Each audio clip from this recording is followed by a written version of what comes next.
No, your place in life is where you wanna be. Don't let them take it back. You owe it all to me. Keep on looking forward, no use in looking round. Throw your head over the cloud, it won't bring you down. Yes, the month of heart, now it's a month of mine. A funeral dirge for eyes go blind.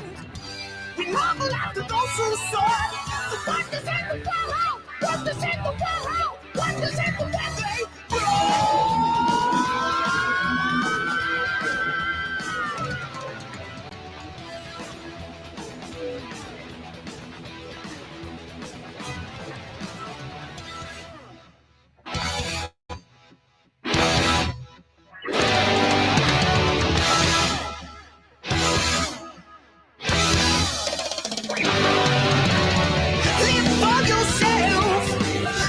No one else worth living for. Breaking hearts and bleeding hearts, with only a crowd full of. Anthem of the heart and anthem of the mind. A funeral dirge for eyes go blind. We marvel after those who saw the wonders in the world, wonders in the world, wonders in the world. Run!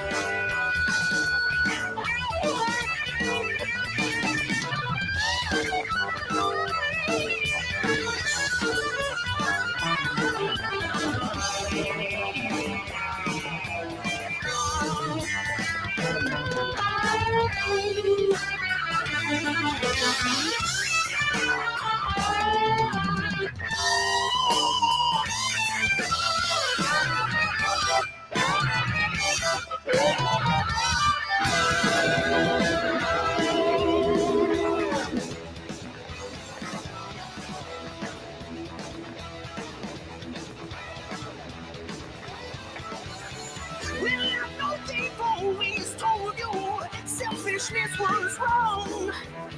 Yeah, it was for me, not you. I came to write this song. The anthem of the heart, the anthem of the mind. A funeral dirge for eyes go blind. We marvel after those who saw the wonders in the world, wonders in the world, wonders in the world. Run! Run! Run!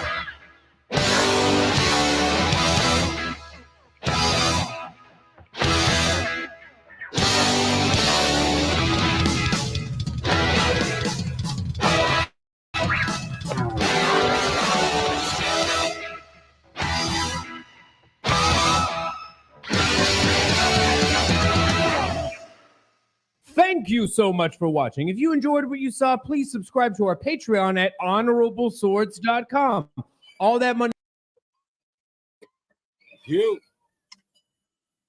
That was awesome. That was a whole bunch of artists. Like, what was it? Like Coheed and Cambria, Mastodon and Primus and Tool and Metroid Man cover Russia's Anthem. I knew somebody looked familiar when you Coheed. Right. Yeah. I was like, I've seen that guy before. What a second. Yeah. I know Coheed and Cambria, especially Mastodon. I have it on my headphones. I mean, like on my phone to listen to. And of course, I'm a huge Primus fan from horror. I'm a horror movie fan. So I remember him do that Evil Dead. Right? He did, right? He did use some Evil Dead clip. Did he? Yeah. Yeah, there's a cassette player back here. Check what's on it. Remember that scene from Evil Dead? Yeah, is Coheed and Cambria. Okay. Is it a new recent one or is it an older one? Oh, the early. It was the early one, the first early drop. Yeah. Wow. Well, I mean, I'm a fan of Primus since like what was it called? My Name is Mud. It's one of my favorite Primus songs. Wowner was a big brown beaver. Yeah. I know that. Yeah, Winona's Big Brown Beaver.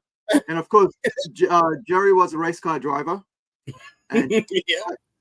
I think Tommy the Kid is what set them over because of Bill and Ted's Excellent Adventure, right? Right.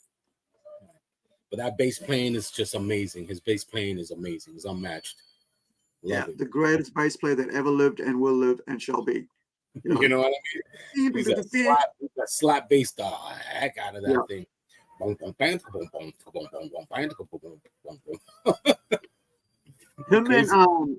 Him and Cliff Burton were the ones that got me interested in bass. That's why I actually have a bass now for the second time in my life.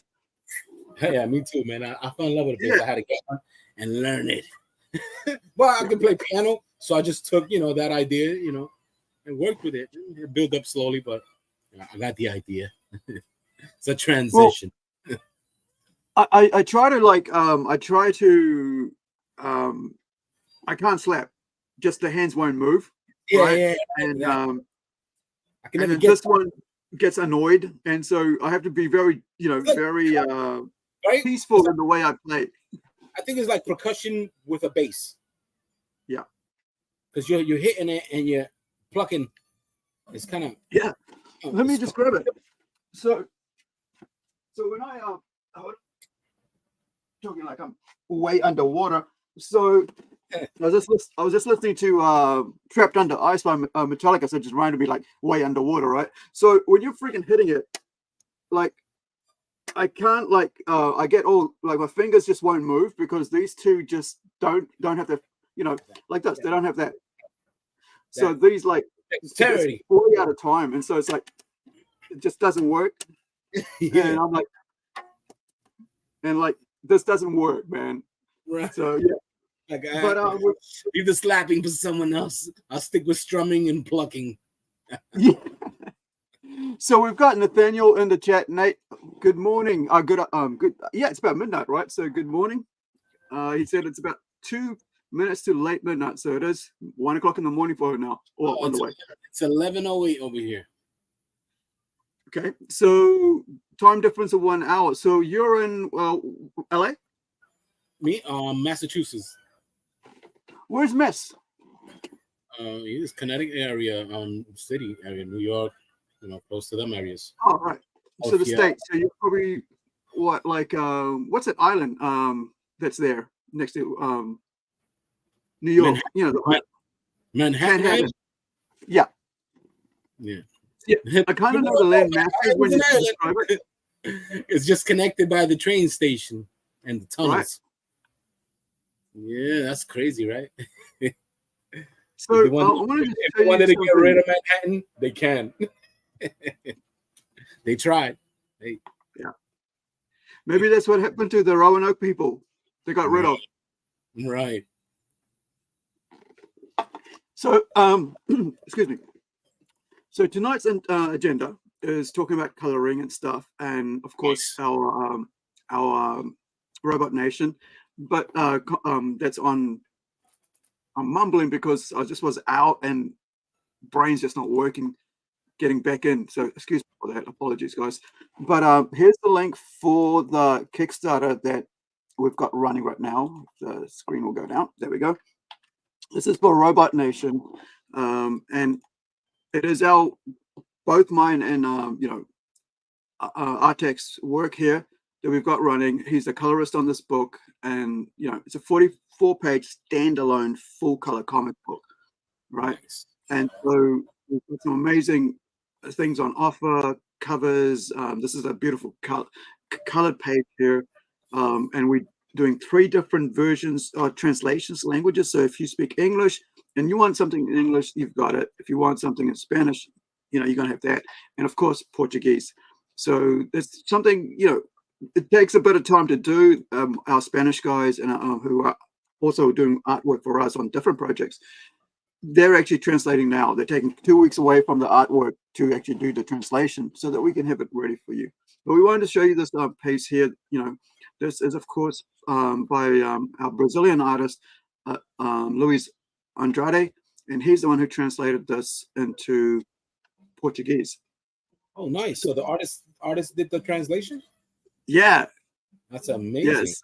So he's working on a book. I'll bring up this other page so you can show you the one that he's working on himself. And yeah, it's 10 here. Night is just getting started. All right, let me pop that up. So I'll bring that on chat. So this is our comic here, all laid out bare. And this is while I've got this here, I should say that tomorrow I've got Christian Zaffo, who's also going to have a Kickstarter starting soon.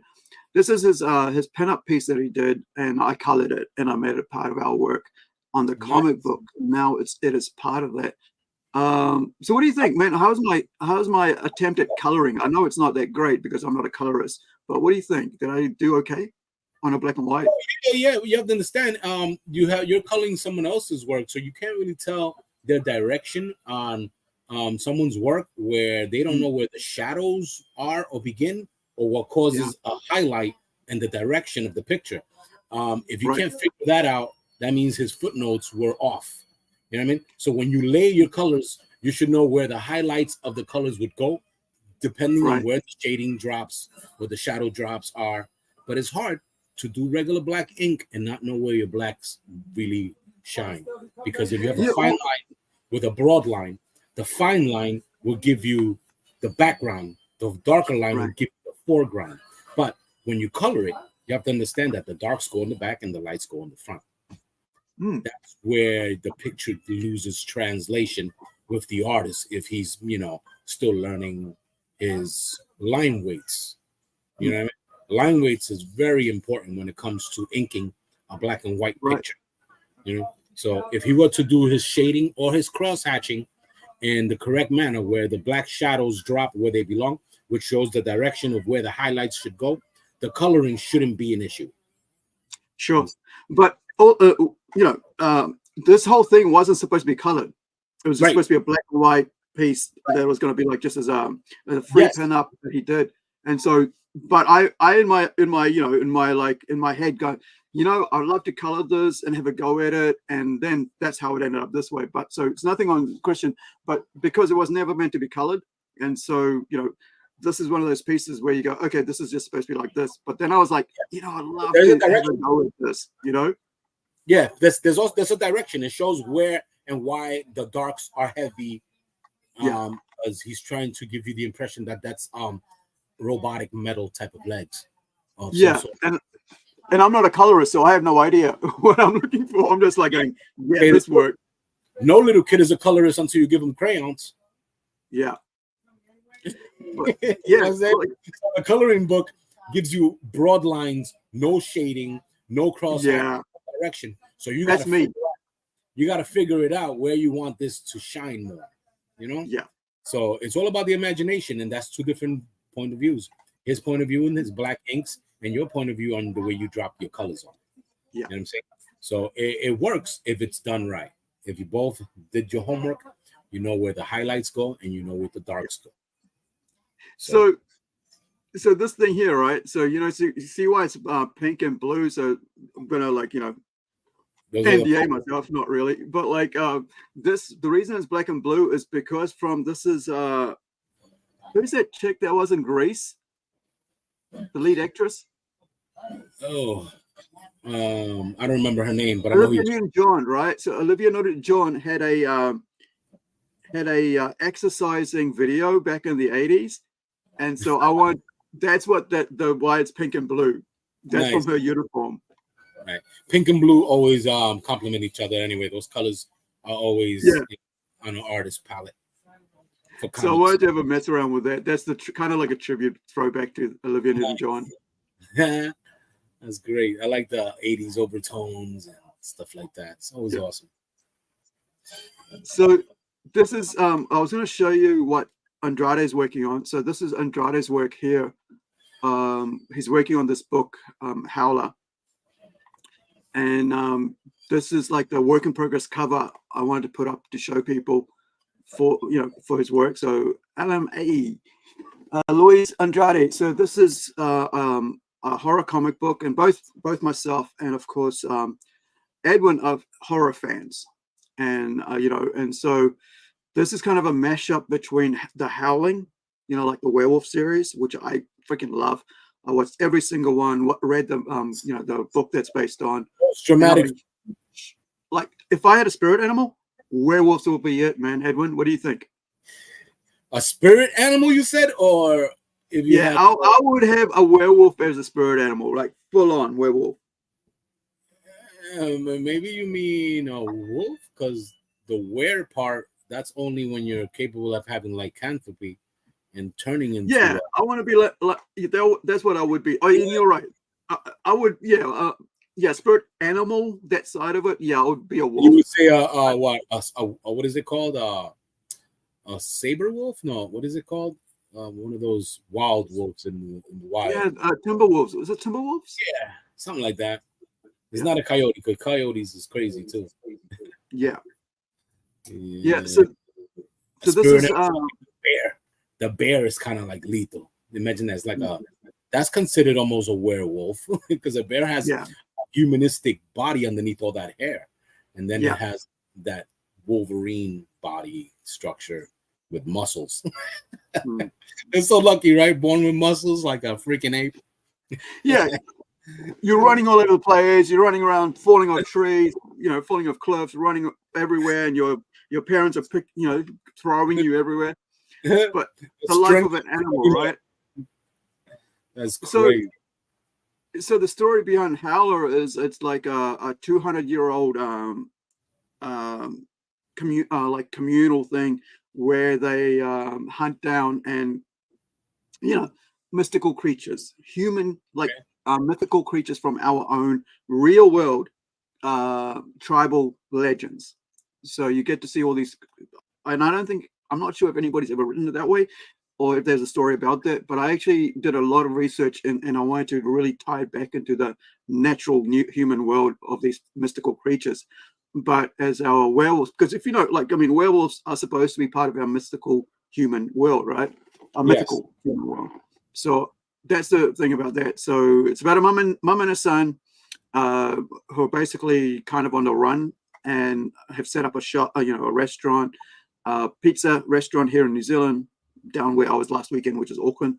And these people are coming to get them, kind of thing. And you kind of figure out why along the way and what the deal is and who they are, because, it's kind of like a romance story, because you got to have a bit of love interest going on and because you want to tie into the, kind of like the emotional tie into what's going on, because a lot of times horror movies are just like, let's kill everybody and that's it. But this is a fantasy horror story. So hopefully, people, it becomes a graphic novel. Yeah, it's a graphic novel. It's written as a movie. So I'm doing like a 3-issue, I think about 2 issues. And it's like a 12-issue miniseries, so I'm putting out 2 issues at a time. So it'll, give people a good idea about what the story is. Right, and maybe you could put it in a bigger book together and was one. Exactly, that's the aim. So it'll be all checked up together, and it's it's a lot of work goes into doing a comic book, as you know, and so you want to get as much out of it. People confuse it. It's always being confused with graphic novels and comic books. There's a way of writing a comic book, and there's a way of writing a graphic novel. You know what I mean? Because you can go straight to the point, make it happy, joy, comic book style, or you could give somebody a novel where they have to wait for the next chapter. You know what I mean? Yeah. Not just like randomly jump into a story and have a beginning, bad guy, and he loses all the time. Yeah. The superhero. With this one, I wanted to really develop it. Like, we introduce you to the characters, and then you actually work out what's going on as we slowly get into it. But one of the really cool things about this is that I was like, we're gonna make a work of art.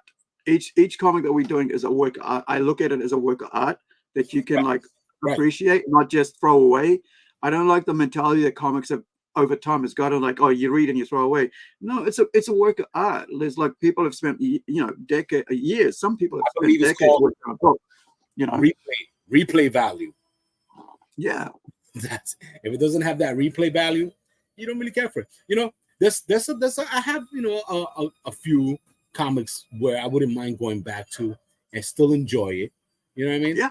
Even though it's old, you could be like, wow, you get nostalgic. It was like, oh my god, this comic book is so dope. It's so well put together. Where you can remember it. But then this comic book is like, okay, they just ran through this, whatever. Somebody jumped on an idea, flew with it. Next, But yeah, you want a comic book that it's a work of art in itself. It's great. Even the artwork takes you there. It could be a mediocre story, but it has to work. You know what I mean? If the story isn't compelling, but the art takes over, sometimes the book is only about the art. Somebody scribbled the story and okay, great. You know what I mean? That's what I learned about the other day, like this whole Mariko Tamaki. I think it's Japanese or maybe Korean, I'm not sure. That's what I moaned about the other day about having bought 3 of these comics and there's hardly any story in them, man. Like any story in this. It's just like it's what all right. This series basically is what people do not like about modern Marvel comics, right? And even I was looking at the art, the story, and Shane was next to me. Goes, and the artwork's not that good either. I don't know. To me, I think comic books should stick with cartoons, comic book style art. You know what I mean? A graphic novel, and then I wouldn't mind it seeing humanistic, features, a real female. Yeah. No, I man. fully understand. Fully agree too. Make them look like a cartoon that you can remember. Make it fun. Comic books supposed to be fun. If they're aimed at a younger audience, make it so that our younger audience can indulge themselves in. But if you want a graphic novel, then you're gonna have realistic looking people. But it's also on the style, because there's graphic novels that have cartoon characters in it. You know what I'm saying? And then there's graphic novels that have more humanistic featured people. You know what I'm saying? I enjoy them both, but there's a line. You know what I'm saying? Keep it fun. Yeah. If it's gonna be keep it serious, it's gonna be serious. You know what I'm saying? But if you put funny, serious together, it changes the whole entire genre. Just like when they make comedy horror movies. This series here, right, became a live action series with Shelter Copley, the South African actor, right? And as a live action series, it's very serious, very full on. Yet with Michael Homie's artwork on it, it was very sort of like cartoony. But yet when they went to live action, it was very graphic and stuff. And I love the series, by the way. That's why I got a signed copy this week, because one of my resellers, Iron Age Comics up in Auckland or down in Auckland, had it. And I said, I don't have a Bendis. From my thinking, my memory, I don't think I have a Bendis signed Powers book, and I wanted a Powers book to go with my Powers script book and my Powers hardcover, right? Like full on friggin'. Thank you. I've never seen this before. Yeah. Well, let me see if I can grab the hardcover book here somewhere. But here's the script, right? So this is, and I bought this 20 odd years ago. This is when I was doing my film school, and this came out, and I bought it for $20. So that's 20 years ago. So it's probably double price or triple price compared to that. Enlarge the screen. Let me pop that out, and let me pop this up so you guys can see. So this is Power script book by Michael Bendis with illustrations. I love it. Revised draft. Right. This is how thick it's about an inch thick. Let me see that corner in the bottom. The corner in the bottom corner of the front. The front. Yeah, that's what I wanted to see in the bottom corner. Left corner. The edge of the book. That right there. This one? Yes. I've done that. To a few of my comics. I love that. So, That's wonderful. so this is basically, and I'll show you soon, right? How I write a script. This is how I write a script, Yeah, that's where you're supposed to write a script. right? And so because I come from a film background, I did 3 years of film. I've got my degree up here and everything. So I'll show you. The script is great, man. When you're an artist and you read it, and if you can actually visualize what this writer wrote into pictures, that's just great. It's amazing when you look at it. It's like a whole story in one now. You have a whole visual. Yeah. It's great. So this is my script for Fantastical. I mean, I'll show you some artwork from it so you guys can see that later in a minute. But this is my script for that, and I'm showing you this because I already put up the 3 pages for people to read on Facebook. Nice. That have already been illustrated and inked. Otherwise, I wouldn't. But this is, this is a script here for that. And like I said, how I set it up, front cover, inside. So I know my page. How many pages I'm going to have. So we're about, I think the way I did it, we're about 46 or something. But like usually, you have all these little bits here, like art and sketch pages, creative's bio, all back cover images, advert, promoting another of our comics, inside back cover advert. So that you get about 2 pages just to give up to like some sort of advertising to promote other comics, not to some business or something like that, but actual L comics. And then also you've got the back cover, whatever it is, and maybe I'll have a logo or design something like that. Because I think some of them I actually put logos on there instead of anything else, or maybe a blurb about the comic. So what I'll do is show you the actual page now. Just give me 1 sec so you guys get an idea of what that work actually looks like once it's translated to a comic book page. Because I think, and this is a book that I'm probably in 2 weeks, I'll have, just before the end of our Kickstarter, I'll have the artist from it be on here because he's done a cover for us. Where are we? I don't think. Let it promo. So this is that page here. So you get to see this, what that actual page looks like once it's been turned into a comic book page, illustrated. Yeah. I recently downloaded Dan O'Brien's Return of the Living Dead script, and I try to make my rendition black and white only. I haven't colored it in, but I did it through his script, and I had some pretty good feedback. And I don't know how should I go about it. I don't know if I can get into any legal rights problems, but if I find out how to do it, I might end up making a Return of the Living Dead comic book, straight up film from the movie adaptation. I was thinking of getting you to work on a,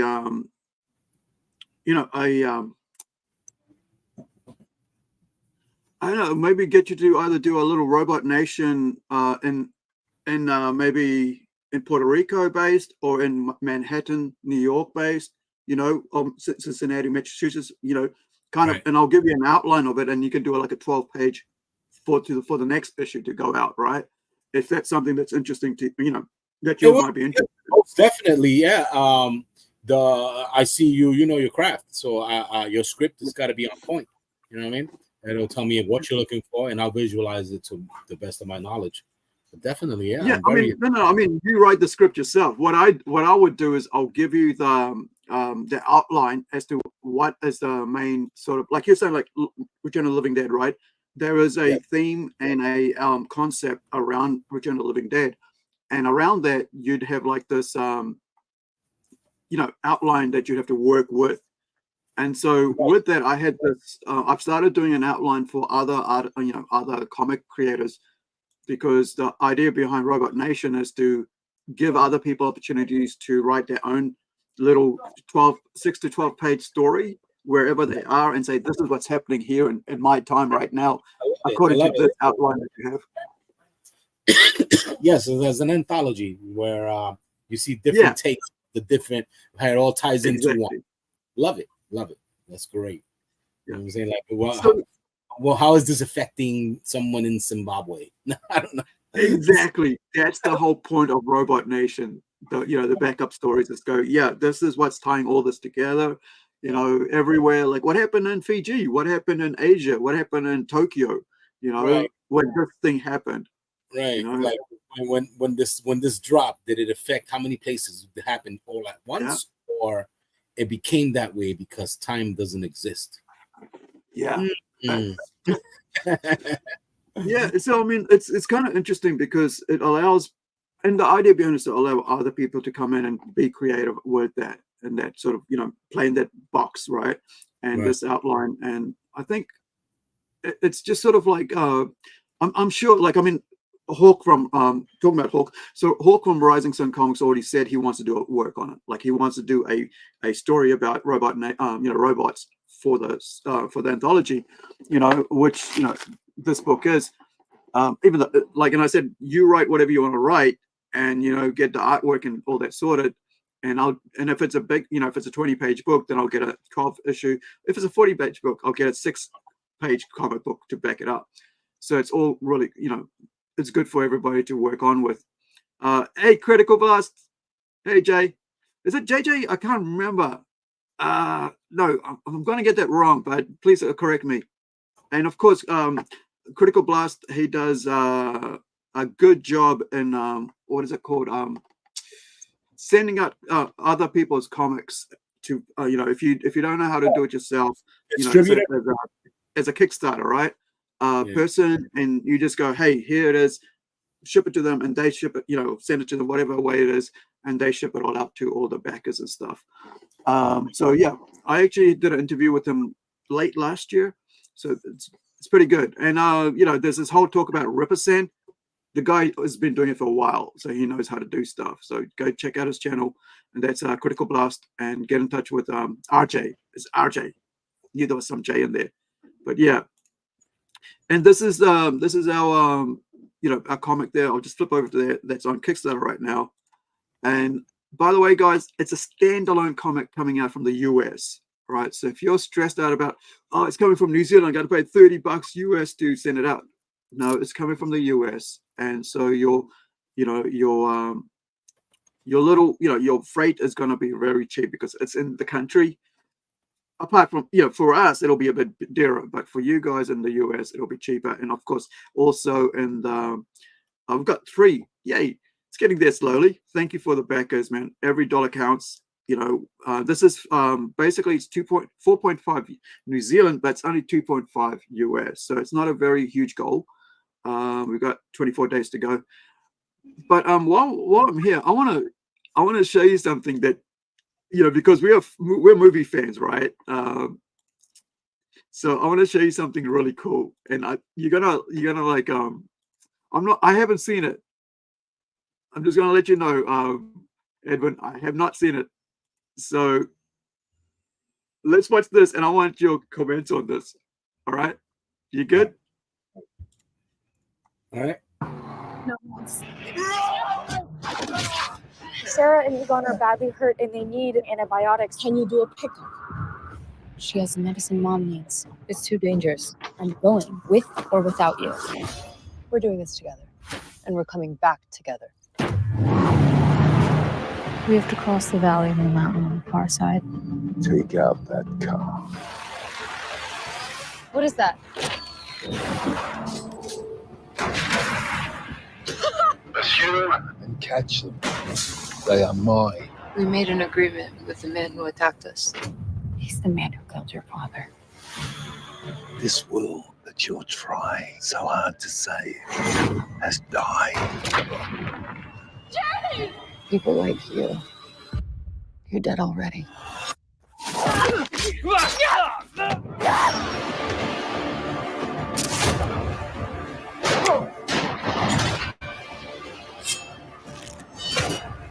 Hold on.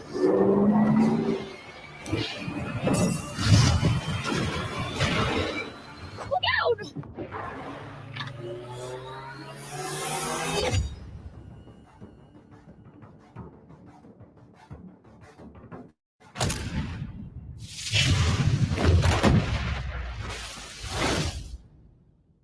What do you think?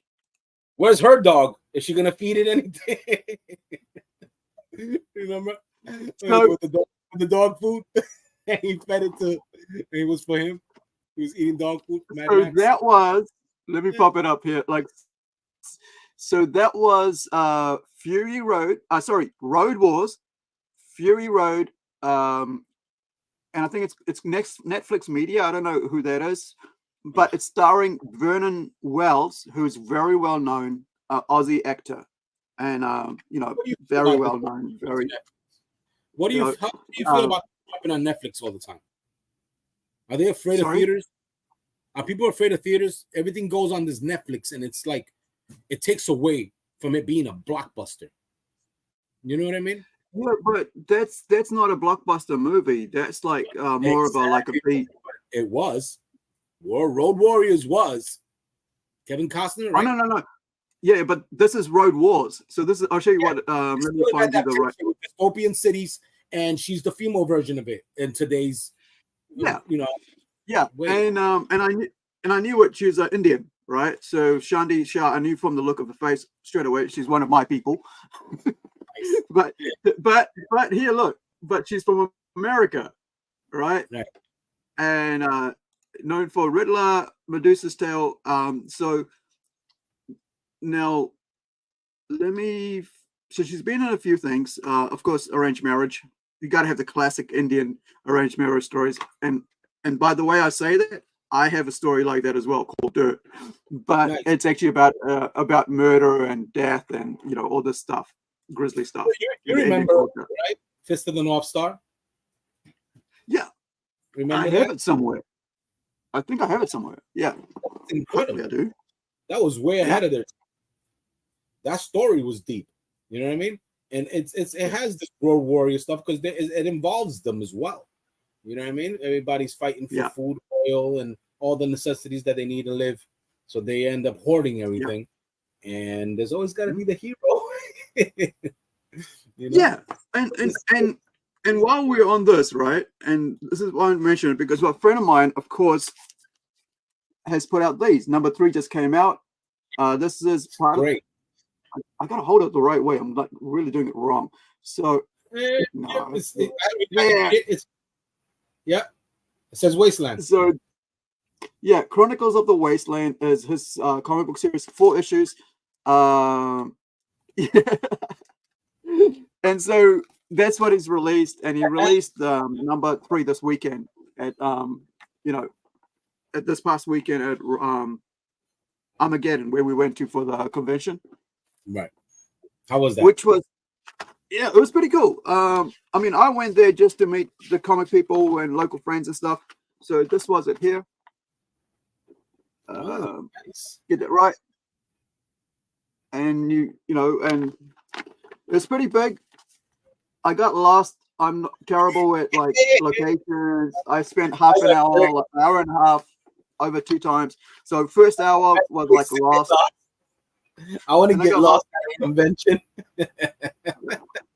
Oh, you were so sorry for the guy. No, I was in heaven. Yeah, I was like, I was just so frustrated. And I went to sit down, and Shane finally sorted out. Shane goes, "You know what you should do, right?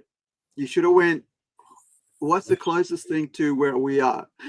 And I'm like, I'm all like on painkillers, and I've traveled. My body's all messed up, and my brain's not thinking right. But I like what Nathaniel says here, right? What's next? Empire Strike, Battlestar Battle. Yeah. I know, right? Looks like nobody wants to fund anything that's new. Yeah, and that's something I want to show you talked about as well. But I'll show you this video and then we'll get to that one, okay? So because it has to do with Star Wars. It has to do with George Lucas about that whole thing, what you just mentioned, right? So let's watch this and then we'll get there. Someone's picking off costumed heroes.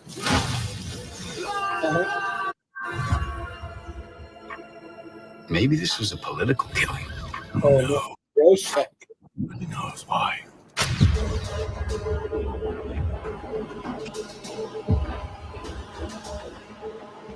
is good and there is evil, and evil must be punished. I do not do this thing because it is permitted. I do it because I have to. Yeah.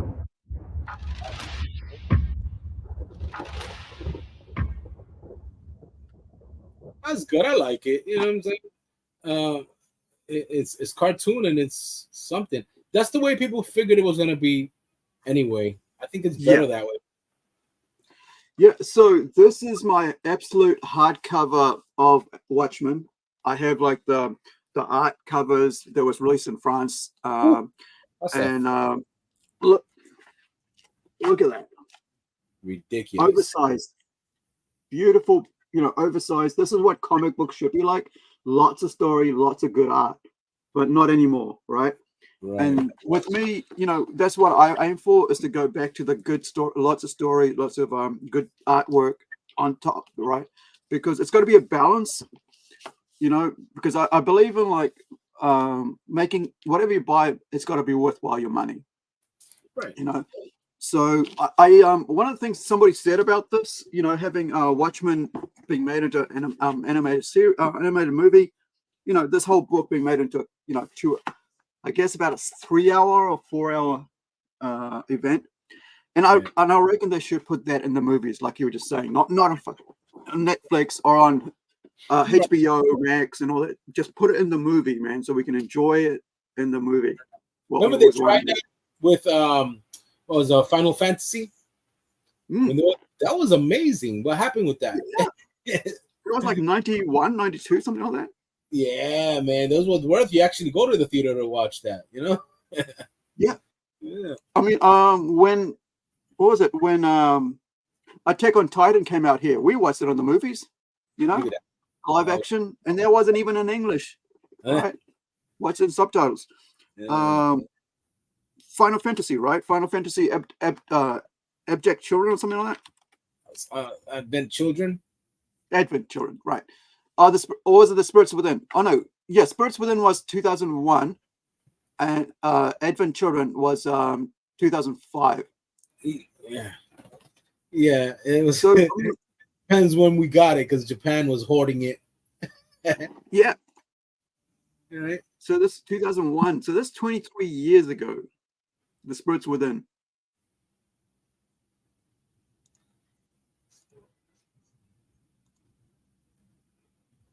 All audiences.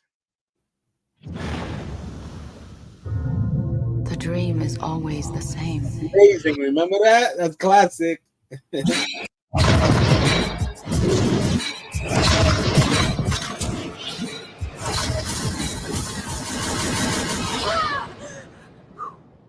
You okay? See that? Colombia. We found it. We're closing in on the life form. Let's move out, people. And this looked like the most top-notch. They came to unlock a mystery. I don't see how any living thing could survive out here. They came to uncover an ancient truth. This is it. Dr. Ross has opened the door for us. I say we go in. What they did. What the hell is that? Was unleash a force unlike the universe has ever known.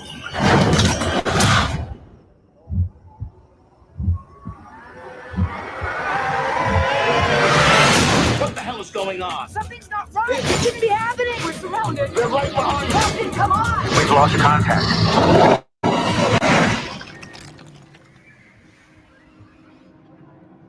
Oh my God. This summer. Let's get the hell out of here.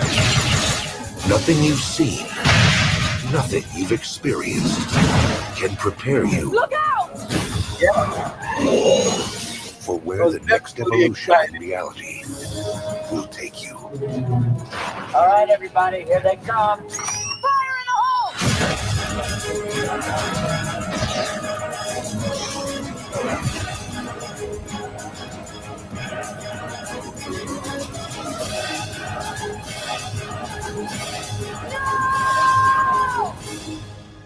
It is not a fairy tale.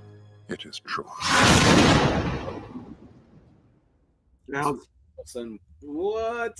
That was incredible, bro.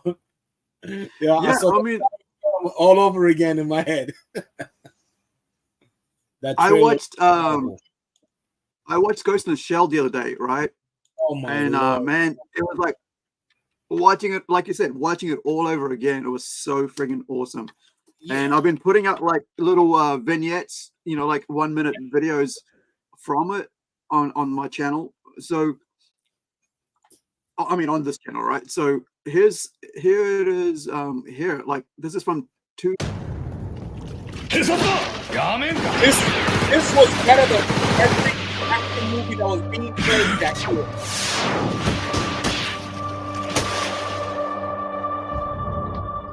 逮捕しても無駄だ。何もあかんぞ。はく？自分の名前も知らねえ野郎が。ゴーストのない人形は悲しいもんだぜ。その気になれば体内に埋め込んだ化学プラントで代謝の制御、知覚の鋭敏化、運動能力や反射の飛躍的な向上。文句を言う筋合いじゃないわ。疑似体験ってどういうことです？奥さんも子供も癒しない。全部偽物の記憶で夢のようなものなんです。あなたは何者かに利用されて政府関係者にゴーストハックを仕掛けてたんですよ。こいつは電脳犯罪史上最もユニークと評されたハッカー、人形使いだ。私は情報の海で発生した生命体だ。ここにこうしているのは私自身の意志。バカな。あの擬態、私に似てなかった。くだらねえ。自分のゴーストが信じられないのか？私みたいな完全に擬態化したサイボーグなら誰でも考えるわ。もしかしたら自分はとっくの昔に死んじゃってて、あの擬態の中にいるのが何なのかどうしても確かめなくちゃならないの。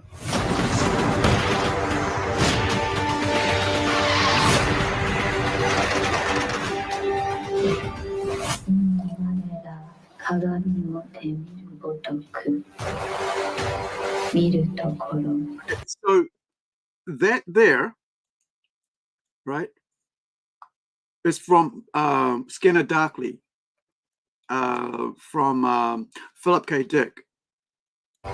見るところ心なり。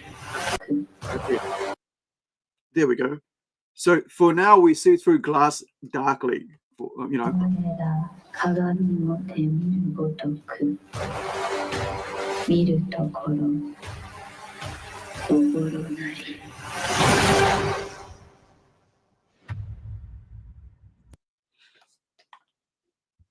So, are you a fan of like cyberpunk stuff like that, Edwin? Yes, cyberpunk, love it.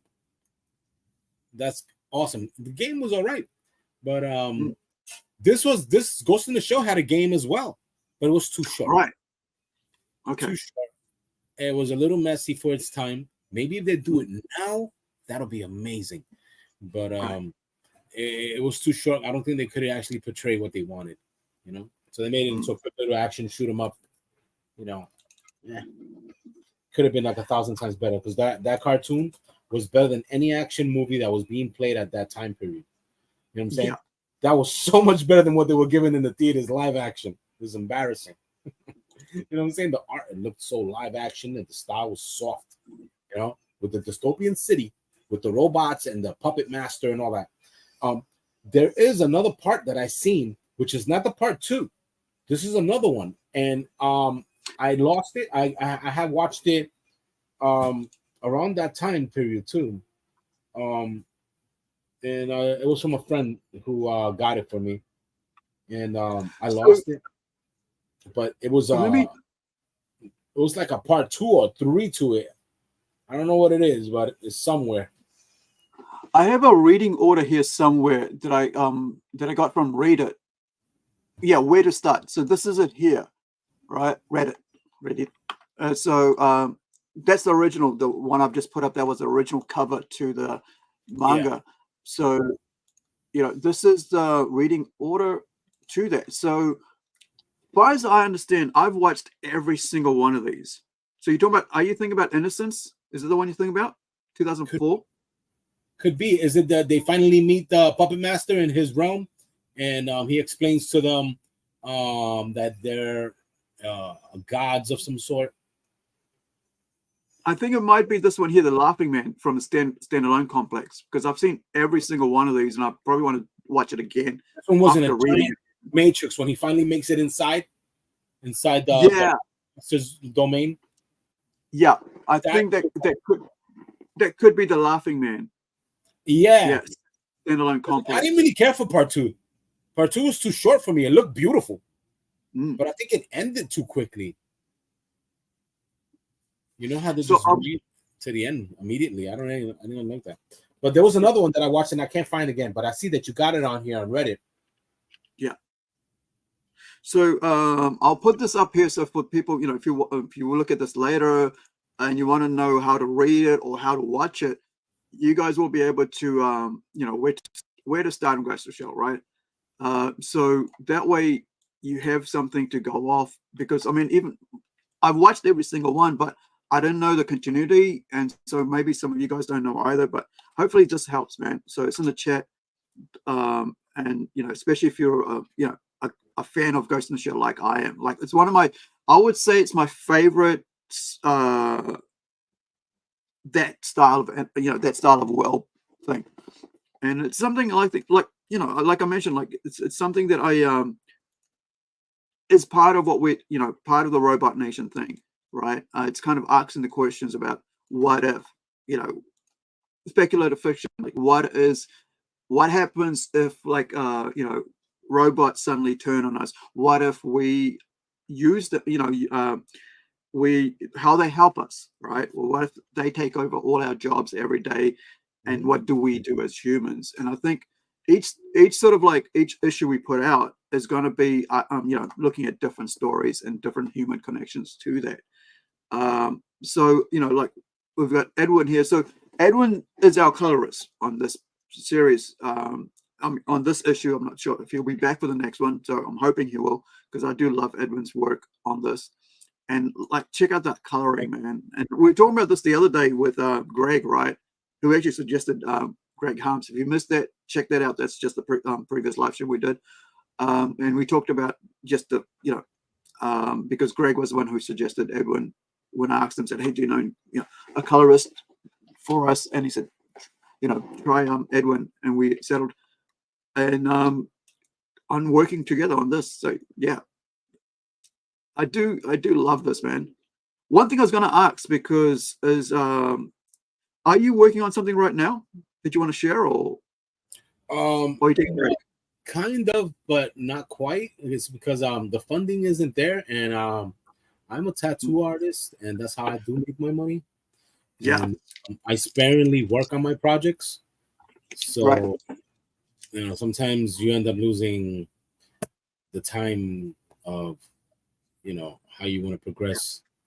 It's difficult. So I like helping others so they can see where my work is, because writing a story, you got to really be a writer. You got to really like writing. You can't just say, "Oh, I got a great idea." You know what I'm saying? Yeah. To convert something into a dialogue form, you got to really talk to yourself. You got to be 3, 4, 5 different people in your head. Everybody has to have their own personality, and you got to actually figure that out, because then everybody would have an answer to any questions that was actually said, which is only one mind. If you could play 5 characters to 4 characters in your head, it's not easy. It makes you into a schizophrenic of some sort. Just a genius. You know what I mean? You got to write a story that you can actually coincide with each character, and not just everybody has the same freaking thought because it makes sense. No, stop it. Everybody has to have their attributes. And I think, talking about it, and I think that's why modern comics, like say Marvel and DC, are so bad. Why people can realize that their stories don't make, because they all say the same shit. They all have the same ideology. They speak the same way. Like in here, right? I'm in one story, because there's 2 stories in this book, complete stories. So you don't have to worry about when's the next one coming out. So when I was looking at this, I had to be a young kid, right? When you look at the first story, which is this one here, I had to be a little boy, right? Oh, I think he's about 8 or 10 or something like that. Aaron, I had to be his mom, right? and I had to be his dad. And then the next story, right, which is this one here, I had to be Maria or Maria, I think it's Maria, and then also the other character, right, James, because I had to work out how do they speak in the situation, how do they themselves behave. You've got Maria, who's like this person who is reliant upon James because of her own situation in her head and how she's dealing with it. And I can't just go, now Maria's a girl boss. Right. Maria can't be a girl boss because that's not her character. That's not what she's in her head. Right. And of course, James isn't a boy boss. All he cares about is like, how do I help Maria in this situation? Right. I'm not going to turn him into this Rambo character, right? You know, because he's got to look after this his partner, his girlfriend, whatever, you know. Right. You can't make him say no docile stuff where you have to keep the docile to the female. You know, so she's the one that would say she's not going to go. You go first. You know. But then I switched that in the next issue, right, where I put Ruth as the main character, and she's got to she's got to be the one who's the caretaker, right? She's got to look after what's going to go on with her family because she's been woken out of cryogenics on a big friggin' 200,000 person mothership going off in space, and so she's got to figure out, how do I protect my daughter and my husband who are in cryogenic sleep while I'm being forced against my will to put their life at risk or behave like a girl boss in this situation. What do I do? You know, and I think you really have to put yourself into these people's heads to figure out how they'll behave in there. Like, what is she? What is her go-to? What is her concern? Right. And man, you gotta build it up. Hell, man, I was like building this whole universe around Ruth, giving her background, giving her family, giving her what is the history of this? Why are they running into space? Everybody has a backstory. give a sense of a backstory by what she says. Her choice of words tell what type of person this is. Yeah, exactly. To build that in every character, you know what I'm saying? You're gonna come up with a situation and how he would handle it and what words and choices that would happen. Because now you can have an idea of what you want to happen, but while this is happening, people are saying stuff. You know what I'm saying? It can't just be pictures and scenarios, because you're gonna be like, okay, I see this book is in shambles. You know, so you're gonna have the dialogue part. That's what makes a book a comic book. You know, unless you're gonna make a no-word comic book, which is just straight up pictures, that's different. Yeah, you have a certain way of explaining things, so it takes a while to write a story. You know, and that's the thing with me. I don't have time to write a story. I have great ideas.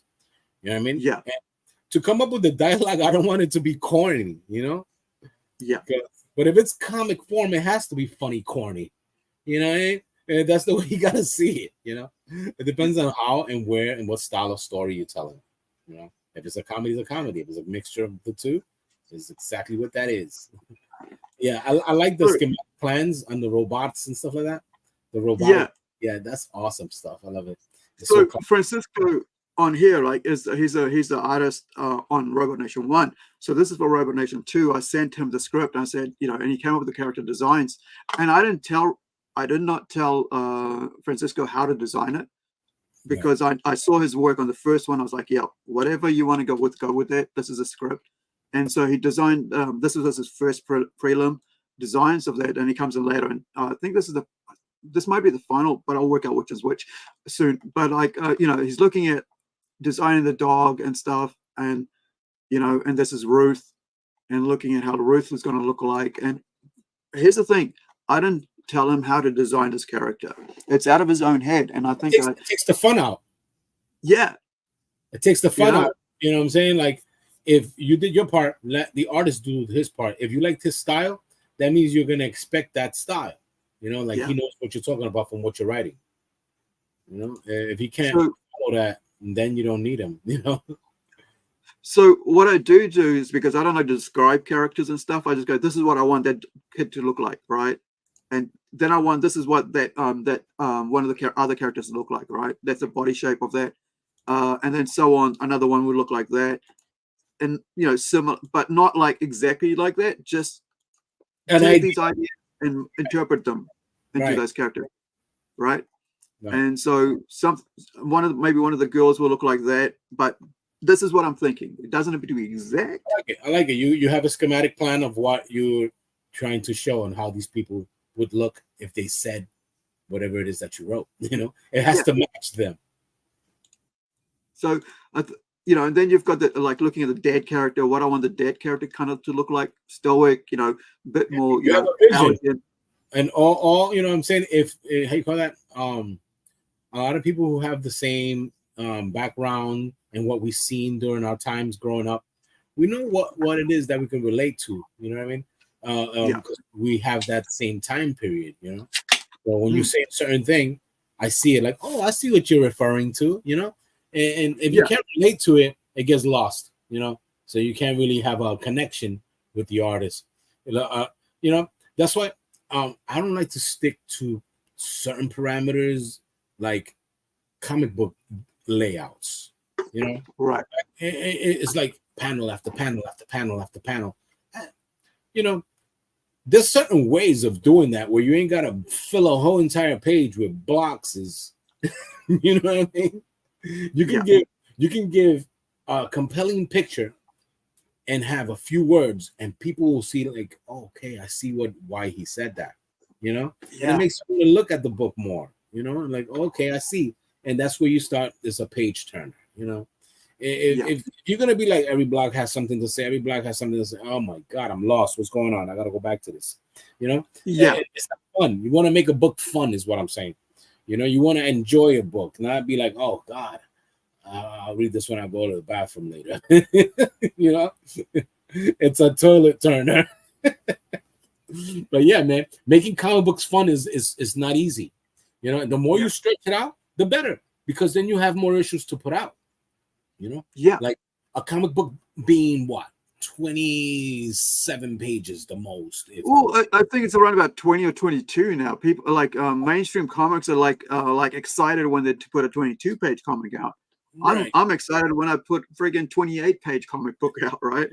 Because and then I mean art. I mean 28 pages of art, because which is which, let me just bring this up here, which our Robot Nation is right now. It's about 28 pages of artwork, but it's a 42-page comic book. That's what you bought it for. You bought it to freaking look at it. There you go. When you're just sitting there 20 pages and you're done. Nah, man, give them something to look at and show that they actually work. They spend money on something nice. I love it. And after you suggested, about putting a pull-out poster, I put the pull-out poster in. Nice. So on the back of this is your work here. Is that both yours and my Manuel's here? Yeah. I did the coloring. He did the artwork. I added all the special background and reflections. You notice the reflection on the helmet? Not the helmet, the robot head. Yeah. All right. Give me once. Can I get you to talk a bit about this work while I answer a phone call from my mom? All right. He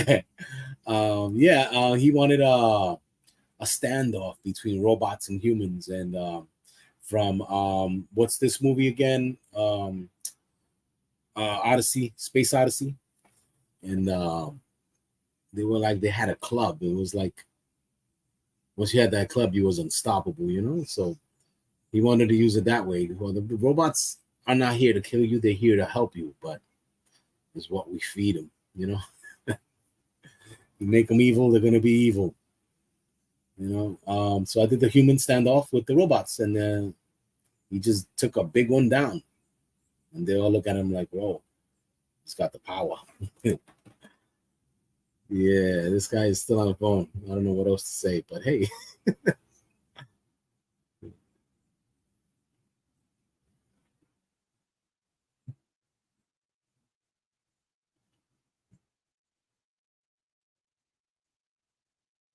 An intermission we're having.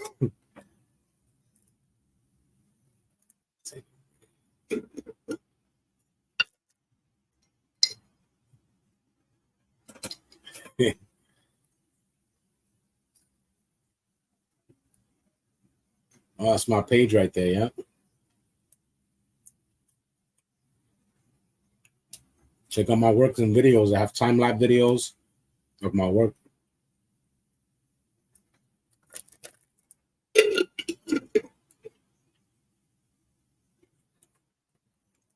Yeah, apologies for that, guys. My mom just rang because she's got no power in her area, and she was like, "Have you got power? Are you okay?" And parents, man, and Awesome.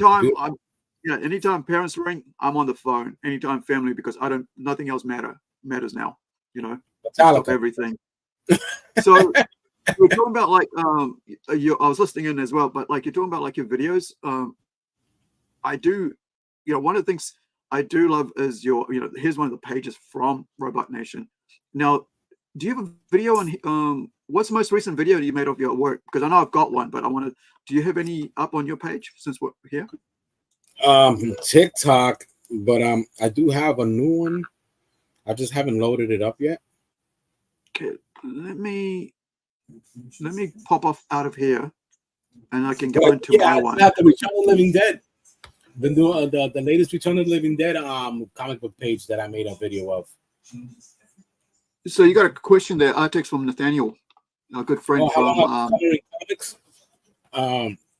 Well, I've always colored my own work that I like, and I started doing comic books with certain people. I'm not trying to mention their names right now. They were not good people, but they had a great story, and basically I made up a page a day from reading from his script. I was doing webtoons, and I was doing a page outline. I was sketching, outline, inking, coloring, sending it a page a day, bang bang, busting them all out, and it I build up my style, like, okay, this is what I could do if I were to step it up, because it's kind of hard. Not everybody can jump on it, and be like, okay, I'm going to pencil it one day, ink it the next, and color it the next, So I did it all in one shot. Every day I would, submit a page. You could check it out. It's on Webtoons. One of them is called Dark Daylight Day, and the other one is called I Welcome Death. And they both coincide with each other. They're two different characters who are going to end up, having their final battle. But that's exactly what I did in comics, but it was all by me. I read the script and drew it however I felt. And I don't remember how long, because it's been quite some time. Because I helped. What was the name of that again? Sorry, Dark Daylight Day. Yeah, Dark Daylight Day. And I'll bring it up so people can go check it out. Yeah, and the other one is I Welcome Death. It's on artithmeric.com. Okay, so I'm going to put this up so you guys can check it out later, but I'm also going to put up one of our other guys, artist from Rising Sun, who has a comic there as well. So on that you can free to read. This is Dark Daylight Day, A Song of Darkness. Is that the one I'm looking at here, Bert? Yes. But the guy keeps changing the covers. Yeah, that was it. Yeah. The I'm other one going is to go back to the start. I don't want to go to, It's free. Come here. Yeah.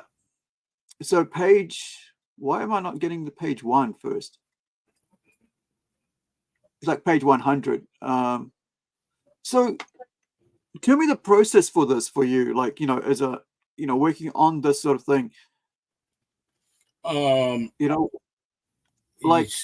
when you're doing a web comic, right? When you're doing a web comic, it's not like, for this stuff, you're not getting paid. And what's the deal with this, dude? Tell me about it. Well, you got to get known, and once you get a good following, Webtoons starts sending you a check. It's almost like YouTube when you get hits on YouTube. Right. So, how was it for you guys doing this rare format comics? Right. I can't really give you a good. I can't give you a good one because the guy became a backside, And so we stopped because he was full of himself, and I stopped. But this was working out so well, and this gave me skills. You know what I'm saying? I developed by doing it. You know, to the point where I can do it all in one shot. But no, the comic book industry doesn't want that. They want the artist, the penciler, the inker, the colorist. You know, they want to fill the book up with words. You know, they can't say, "Oh yeah, this is all by him." Ooh, big fucking deal. You know. Yeah. Yeah. But yeah, I did this all by myself. I read his story, and I just went through it, and it was an experience.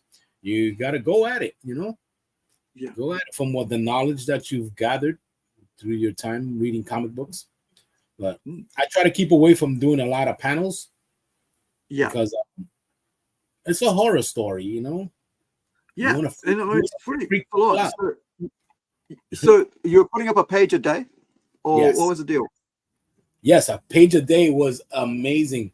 It was because I was really, you know, I was like, wow, webtoons is a new thing. I'm gonna get on it, you know. I was seeing people was giving me feedback, people were liking it, but you know, from there on. When did you guys start this? There should be a date, right? I don't remember, man. To tell you the truth, I try to erase this out of my memories. You know, I understand. You keep negative BS, you know, away. Yeah, so I don't remember, man. There it goes, 2004. June? No, this is the latest announcements, but I'm like thinking about when you put it up. Like, I mean, when was the initial first page that went up for this? I don't quite remember. It was 20 something. Don't remember. So it wasn't that 2018, so 6 years ago. Okay, yeah. Yeah, November 3rd, 20, yeah. And it's not bad. It's freaking great. But the guy was so full of himself, I ended up getting a bunch of copies, and he had the audacity to ask me to send him a copy. After you printed it yourself? Yeah. What type of move was that? And he would only pop out of nowhere when I said something. If I didn't say something, he would not make a note or show himself out there or put any money towards it. Yeah. That made no sense. So I was like, you know what? I'm not going to bother with this. It's your story, my artwork. My name is on it. So what I'm going to do is I'm going to order as much copies for myself and, you know, sell them to people or give them away. Yeah. For people who can enjoy something, you know, memorable. It'll be a gift for someone. Or if I'm going to just sell a bunch of them to a store and say, here, give me this much money, make money out of that, you know, or whatever. But yeah, because I mean, basically, you worked on this, right? I mean, you did everything. Did you do? I mean, the lettering as well. The lettering, he did it. That's his story, and he put all the word bubbles in it. I just did the artwork. Yeah, go through it. I mean, cool stuff. It's really like the indie scene this is like the negative side of indie scene, right? There are some negatives in indie scene and there are some positives. And I wish there was more positives. Often there isn't because, you know, you always, I know it's pretty, I mean, I've had situations where someone's like almost finished a work on something and then just said like, over something very simple, like just dropped out and that was it. And so that project's been sitting around for 3 years doing nothing. And I'm like, we could be like on Kickstarter like 2 years ago making money off this, or you know, or whatever, getting backed, and or digital or whatever. And like, because my toes were, and this is the thing, right? Because you know, you saw I sent reference photos to my creatives, right, to my artists and whoever. I always do that because I don't want to spend 10 hours writing up a description, you know, or 10, you know, a page of description about what I want them to look like. So I had a photo which had my toes in it, my tiny toes in it, because I was lying on the bed and my cousin was in the doorway, and I thought, this is this is what I want, you know. And she was like there, all dressed up, doing dishes, and I thought, this is cool. I could send him this, and he could do a reference of this photo. and my toes were in it, and he made a hissy fit. I'm like, I'm quitting because your toes were in the front. This small dude, like my toes were over here. Like, check it out. Like, hold on, I'll show you where my toes were. My toes were over here. Oh, okay. Yeah. My cousin's over here in the doorway, and and I'm like, we were like almost finished the first issue, dude. Yeah, check the rest of the pages of this. There's some really cool stuff in there. Check it out. It's a normal dude, he got a regular job and all that, but he's a chosen one and he doesn't know. And I love it. Like, that's why I put the link up, man. I if you're reading, I mean, you get to read this comic for free, guys. Yeah. Look at the artwork. Look at the colors. It's freaking brilliant. This was 6 years ago, huh? Yeah. This is why I get frustrated when people say there's nothing great in the indie comics, or I'm so frustrated with mainstream comics, I don't want to read it, I don't want to buy it, but they'd still go and support it. Right? And they talk about it on their channels all day long, but they never, ever look at, the indie comics and say, hey, maybe I'll support that guy. It's going to cost me $5 more if I support that. Yeah, but at least you won't be moaning about it. Right. How bad it is, how they ruined your character that you love so much. Here you get to experience new characters, new ideas, new stories, see new art. You get to enjoy other people's creation. And yeah, you may not like it first, or maybe you won't like it at all, but at least you gave it a chance, right? It's not going to ruin your another Wolverine story, right? Kind of thing, because it's original. I love the guy had a great story, but he dropped the ball hard, man. He was relying too much on me. I was like, come on, dude, man, this can go so far. You screwed it. Yeah, you screwed it all up. Look, this page is amazing. Yeah. Where is it? The one next after that, yeah. But this is great. The dialogue's great. The guy has skills, man. I give him props for that. But he needs a little change on his attitude. This is awesome. I love this. This wide. You got work. A lot of things going on. Chips are frying. Sausages are frying. I think. You got your egg. What is it, like cheese on bacon? Burger. Yeah, some bacon, eggs. Yeah. There's lots going on. Like, you put a lot of thought into this. And here's the thing, right? When I work on a comic with anyone, I have an ongoing dialogue every other day, sometimes every day, depending on on the artist and what they're wanting from me, and if they have a question about what I'm doing. I'm working on this 24/7, right? The moment I wake up, I'm online looking at messages. The moment I go to sleep is when I'm totally exhausted.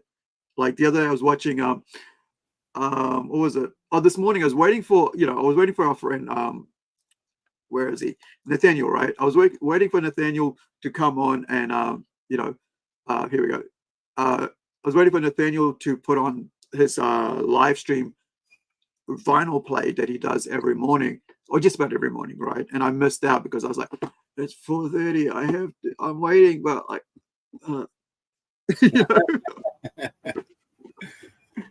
but like, because it's 4:30 in the morning for me. So I mean, now I've got into a pattern where I wake up at 1 o'clock in the afternoon.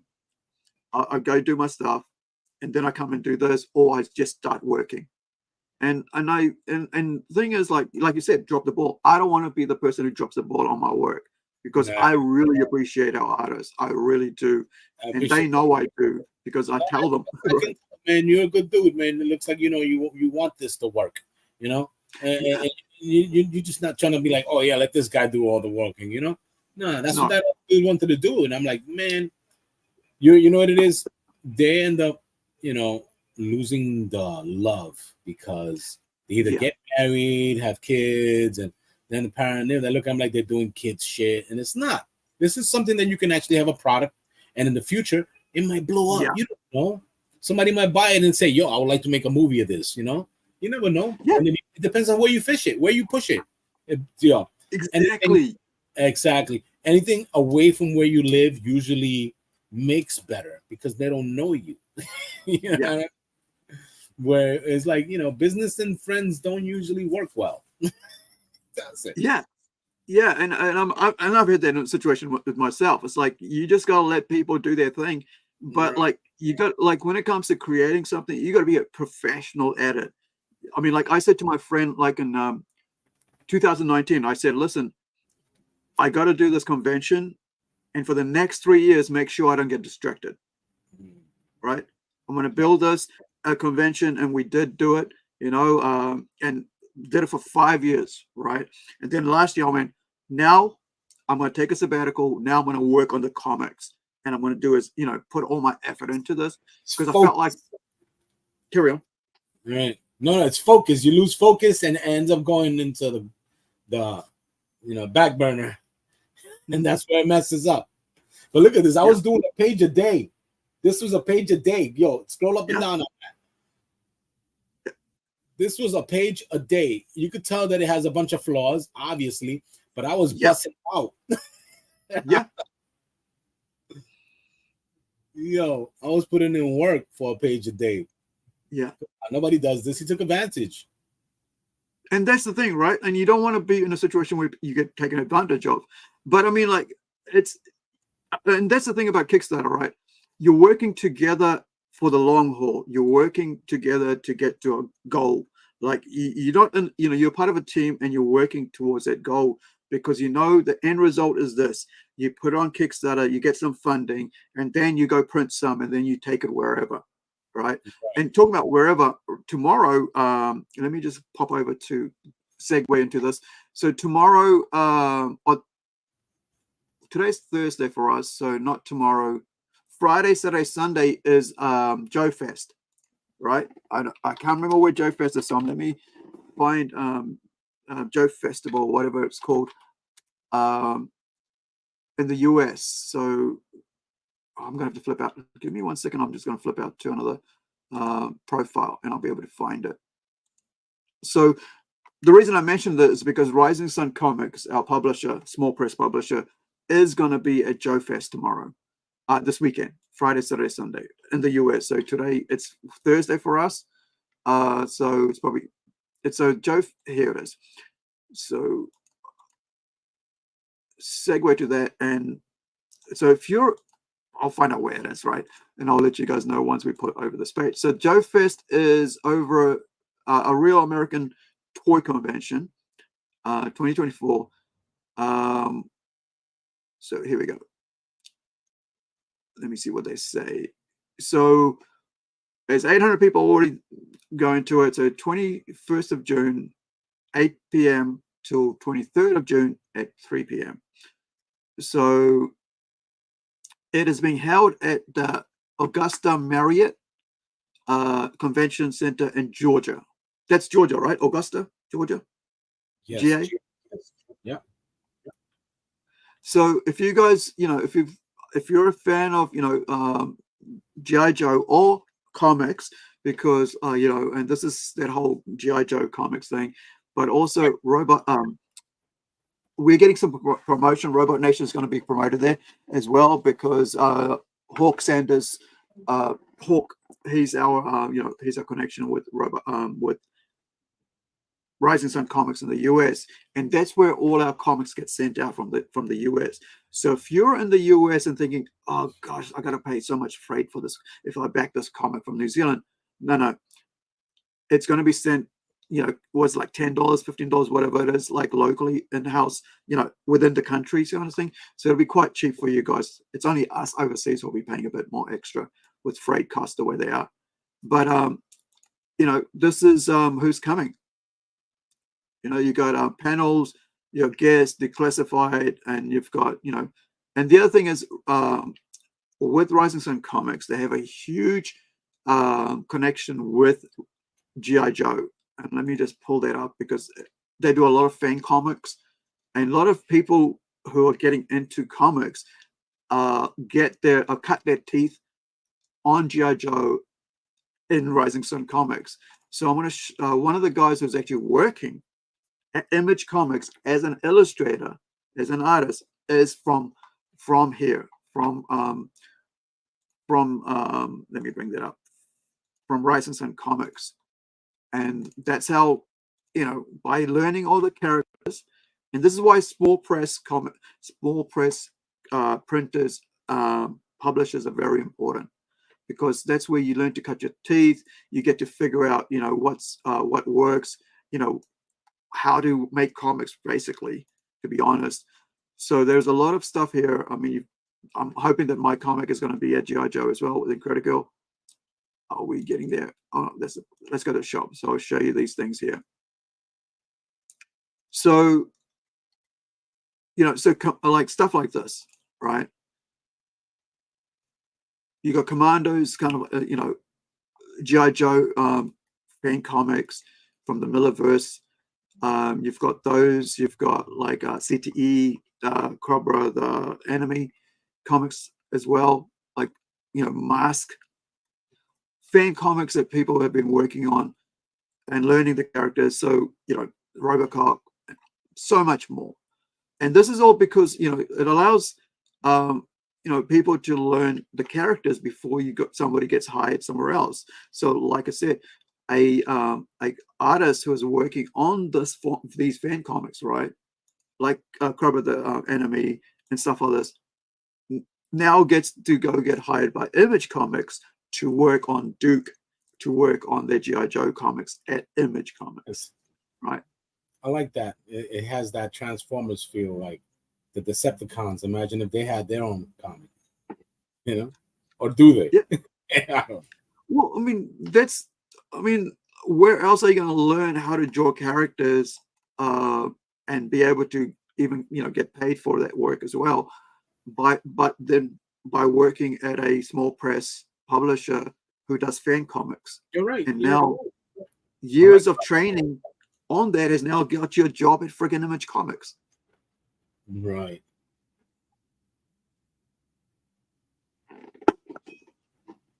And I think a lot of people don't understand the steps to your superstar job, right? Which this guy has gotten now. Yeah, that's amazing, man. I remember when I was younger submitting stuff to Marvel and getting rejected over and over. Yeah. You know, and it is because I'm listening to everybody else. You know, they're like, oh yeah, you should draw for comic books. And it's like, oh, really? You know what I'm saying? And praising you, and you end up putting stuff in and you get rejected, you lose faith. You know. But you have to really, really bother them in order for them to actually try to, you know, actually take you on. But right now, it's too much competition, and nobody wants to pay. Nobody wants to do none of that. I don't know what it is. Everybody hoarding everything. So I'm happy that you make your own, you know. So you might discover someone out there who could actually take the job, you know. Yeah. So I mean, so guys, if you're in Georgia, or if you are a G.I. Joe fan, go check out the Joe Fest 7 Facebook page, which is where I'm at right now. The toy and comic show, right? So if you're a G.I. Joe fan, go check that out. Also, go check out the Rising Sun Comics store, and you'll find, like, you know, some probably some toys, but also you'll probably end up you know, seeing some of our work and some of other comics that other creators are doing for Rising Sun Comics and are getting their work published. So you've got books like let me pop out of there.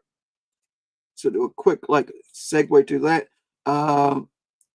So you've got books like Hide Kill, right? You got one of my favorites is this one here. Armadillo Justice. So it's kind of like Armadillo's out of space. With ants, right? Put it up again. I want to see that big old gun he's holding. That's a gun, right? Oh no, it's not. I thought it was a gun. It's an alien head. All right. Yeah. So I'll open up for you. So it's a full color comic, right? Love it. I love the art style. Yeah, this is for kids. It's for all ages, right? So, you know, you can give it to your kids. It's card cover, so it's not like flimsy. That's what, you know, it's a heavy set, so kids won't it won't be like ripped and stuff really quickly. And plus, it's all ages, right? So you get to check that out. And the other one is like with these Tall Tales ones, you have stuff that kids can, you know, made specially for kids, so you can do stuff like what is it called? Puzzles, workout languages, ant language. stuff like this. I love that. That looks like the writing that they found in Roswell ships. Yeah, something crazy like that. Oh yeah, that also reminds me of the Necronomicon. From Evil Dead. The cuneiform writing. Yeah, that's awesome. What is that? That looks like this is Armadillo Justice. That looks just like the Necronomicon. The inside of the writing. Yeah, so it's pretty cool. Like they made it up their own language, just so you can like figure out what the ants speak like. These little friggin' ant creatures. Like it. That's great. Love it. So, I do. Like I said, like you know what I mean? You see what I mean? By they make it fun.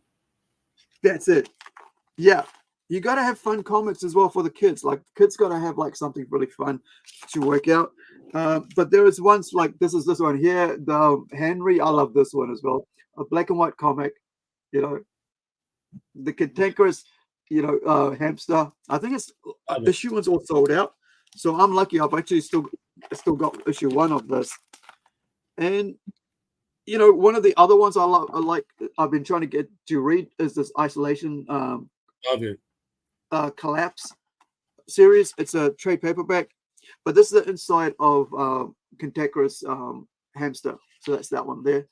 Another book that I really love, this one, right? The artwork's freaking awesome, is this one here, Black Lotus Empire. Female-led, kind of like a, what would you call, it's kind of like, the only way I can kind of describe it is like maybe, but maybe not really, is like a mutants comic book, but not really, but it's a good read. This is a good read. I really enjoyed reading this book. All right. But not like Battle Chasers or anything, right? Yeah, I let me see if I've got the interior artwork on one of the other ones with the interior artwork on it. Oh yeah, here's where are we? Yeah, so here's the Collapse book. Right, so it's black and white art. But love it. Kept it all black and white, even the cover. Look at that. Beautiful. Love it. Grayscale tones and everything. Just the details. Look at the details on that, man. Like we were talking about details with your, with your kitchen there before about the, eggs and all that. Yeah. I think a lot of times people don't. It gives it a sense of atmosphere. Yeah, they don't go into detail. Right? Look at that. Love it. Right. I still love stuff like that. And I end up looking at it and learning how to draw like them. Yeah. Yeah, and it's just look at this. Look at that. That's amazing. Every picture is valid, Yeah. What else is there? So what else can I show? Like the details. I'm all about the details when it comes to comics, right? Definitely. Because like I said, it's a work of art. Comics are in work of art. Because like if you're calling novels an important thing, well then comics are an important thing as well, because there's a merging of 2 or 3 people working together on a project to bring you a great piece of work. If you're saying a movie is a work of art, then so is comic books. You cannot demean the art and the quality of work and time and effort that goes into a comic book. And I get frustrated when people just think of it as like, oh, it's for kids. No, it's not. No, it's not. That's what I was saying. A lot of people end up losing hope because they feel that they need to grow up somehow. No, get away from comic books. Stop it. Yeah. Come on. Yeah, right now, Disney. Didn't Disney buy X-Men? They got scripts for days. Yeah. You know what I'm saying? Like, just open up a comic and continue a movie. Easy. Yeah. You know what I'm saying? They didn't got to worry about anybody writing no scripts. They bought the whole entire X-Men. Yeah. Got the entire whole franchise, and now they can do whatever they want with it. I know. Now, one of the other just before I finish off here of webtoons, one of the webtoons that you guys can check out from one of our fellow creators on Rising Sun is Purgatory by Don Juan Mancha III. And so, you've got like about 90 something pages, 120 odd pages here. Where are we? Is it page 1 that give you? This is a webtoon as well? Yeah, the entire comic book is on here. Nice. And then also you can pre-order it from Rising Sun Comics. So, to actually, it's a good story. It's like, I like the concept and everything. So you can actually buy it from, Rising Sun Comics. And I'll show you that just before we finish off here. But it's for free to read, man. It's like free to read. So, like your one, right? Like your Daylight. Dark Daylight Day. I Welcome Death. So do check that out. And then just as I finish off here and we get into a bit more other stuff. Now, Don's work is, let me see, Purgatory. There. So this is it here. So if you're interested, and I don't know why you wouldn't be if you're interested in that sort of stuff. It's so Purgatory Volume 1 is available in print, if I remember right. Yeah, physical collects 141 pages of the webcomic. Includes includes before release side story. Should be, maybe it's never, or maybe those that burn below. So it includes 15 pages of never before. Oh, that's what I meant. So it includes another story, plus includes 15 pages of interior art and stuff. Who's the distributor? Rising Sun Comics. Okay. Yeah.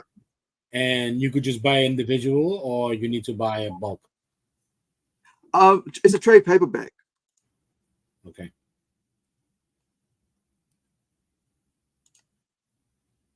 I gotta check that out. What is that?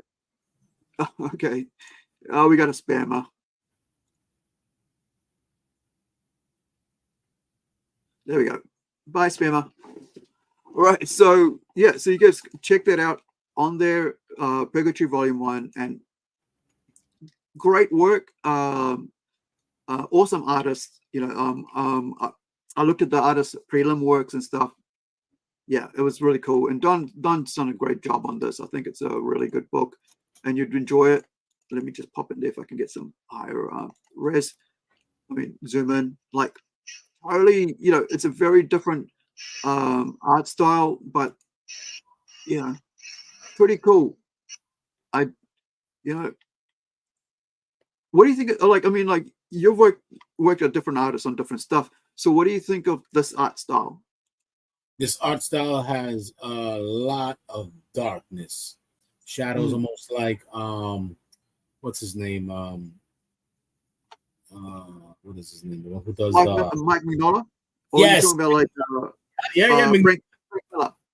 Yeah, Frank Miller, Mike Mignola.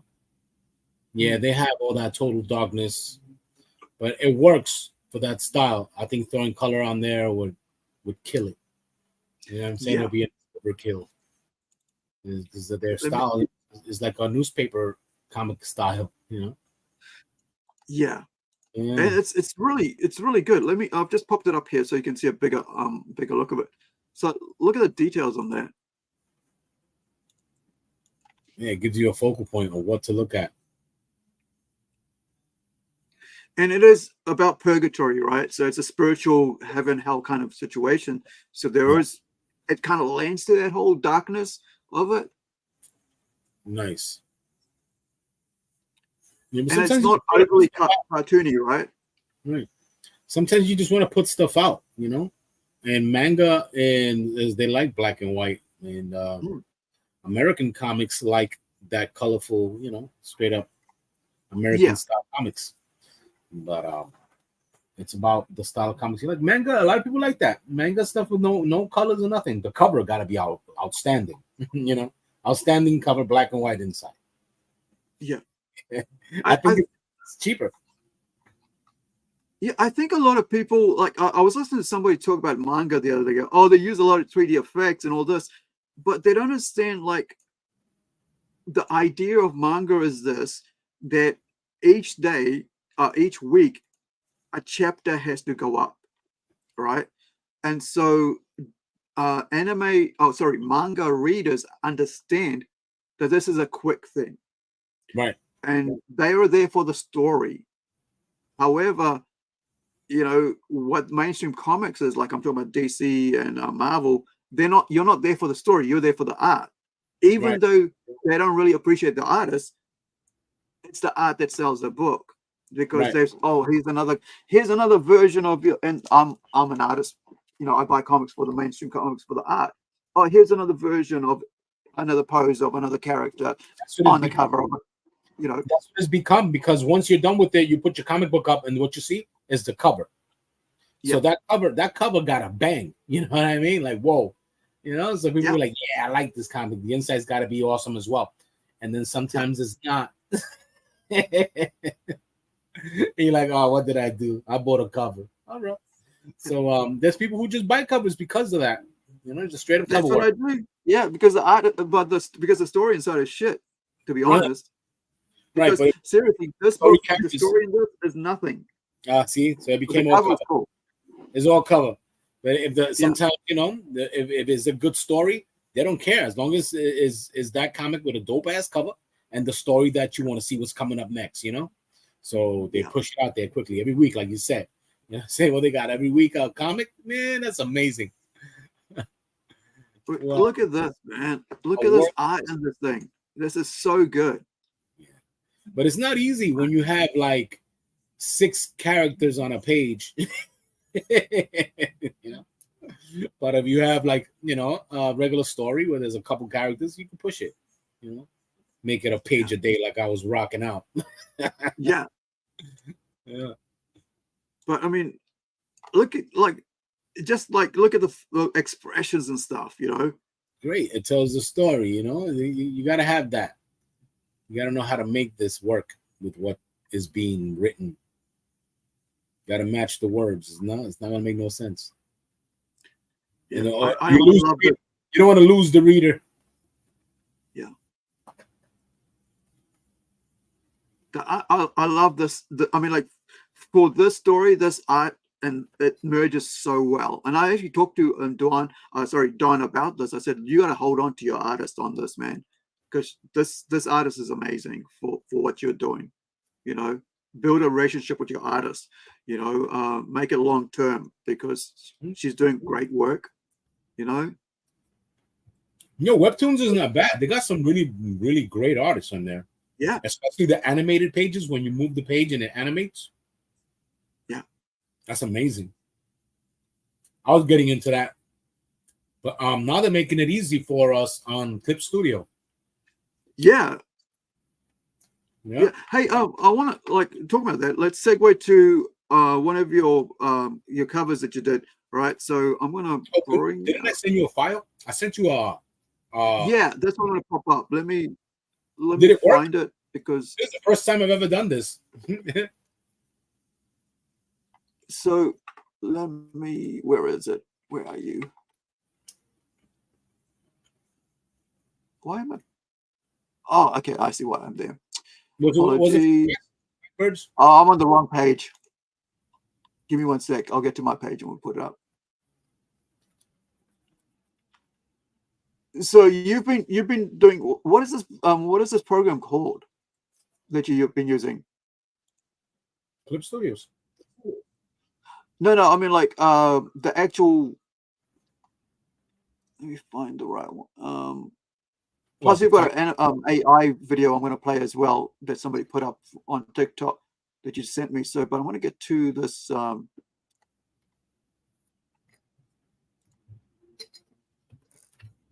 That one. Oh yeah. So I saw. I saw Edwin basically, Artex basically being bored. I mean, like, he was like, I'm coloring this stuff, and I said, you know what, I would love to see my his take on my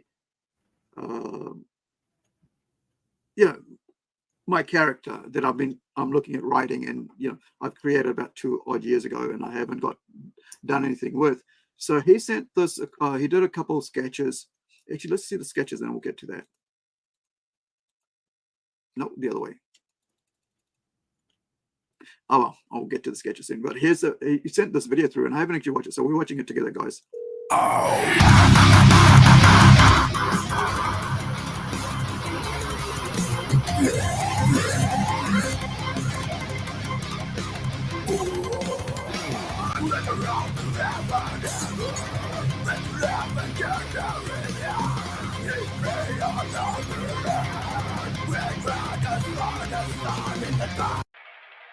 Powerful.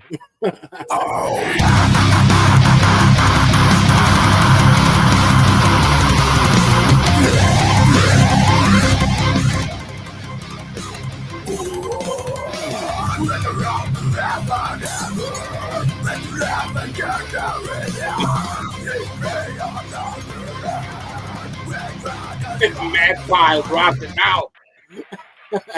So this is another one. So and by the way, I wanted to wait till we were on stream together to watch it. So I've never watched this, right? Awesome. So that was pretty cool. And number 2. Oh, sorry. Yeah. I sent this to you, so you can when you decide to put a video, you can put them together. So this is I can't get no sleep.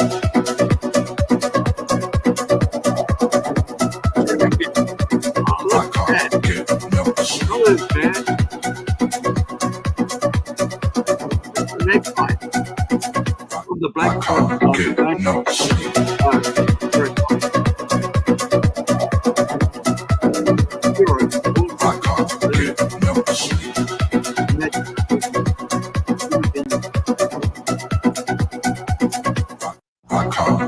No. That was Manny. I colored it. Oh, sorry. Who did that? The Manny photo. Oh wow. Yeah, I did the coloring. He sent the sketch. This was all me. Yeah. So let me get the volume. Where's? Why let me start it? Won't show me the volume. Here we go. So this is the natural hair color from for Blackbird. So it was my fault. I forgot to say, yeah, this is she's not, her normal hair color is blonde, but she's like puts on a wig as white. It works for her. Yeah, it does. It does. Like the color tones are really perfect, but I'm like, yeah, I kind of want it like a white. But like, so this is Magpie, and I'll tell you a bit more about that in a second. And this is Blackbird. And so the comic itself is called Blackbirds. And I created the characters about 2 years ago or something like that. Nice. I'll bring up the information soon because I've got all the character chart and everything. I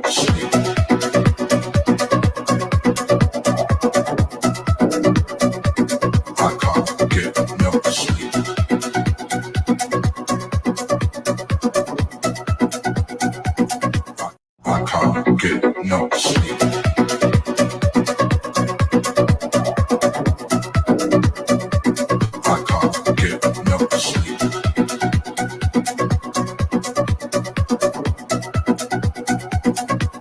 I can't get no sleep. I send you little clips, so you can edit them and use them. You know what I'm saying? So yeah, those pieces are for you. You can actually do something, put them together. Yeah. And people will see that's your new Magpie and what's her name? Blackbird. Blackbird. Yeah, Blackbird, and the male one's called so yeah, 2020. Oh hell. Okay. 2020. I worked on this 2020. So now it's like 4 years old. And so this is this is their logo. So you got Blackbird, she's the female one, and then you get the Magpie, the male one. And this is the character chart. It tells you, what the deal is, what happened. So you got this guy named Arun Kumar.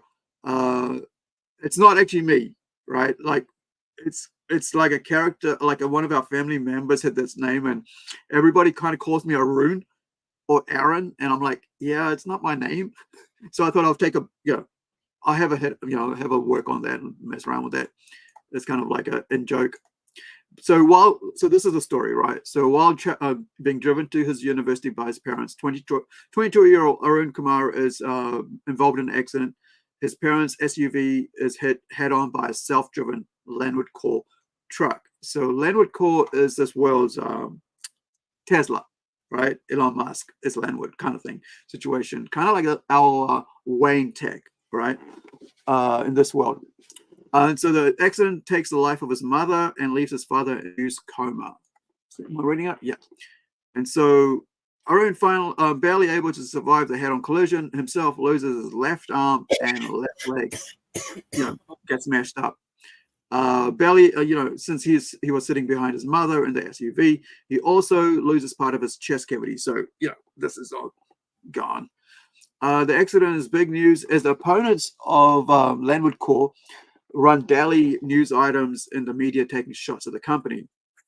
These come to the attention of the Landwood Core Harris. I can never say the right pronunciation of that. Harris, Elizabeth Landwood, who decides to meet Arun and offers her company's help in secret. Right, so she goes beyond, gets to the hospital, goes, hey, yo, I got some stuff that might be able to help you, but we gotta set something up. So after much soul searching and mistrust, Arun decides to take up the offer and visits Elizabeth. While at her state, Arun is offered the opportunity. I'm looking around because I've got my webcam right in front of my face, in front of the thing. Let me see if I can. Nope, that ain't gonna work. So apologies, guys, for me going like this, looking weird on screen. After much soul searching and mistrust, Arun decides to take up the offer and visits Elizabeth.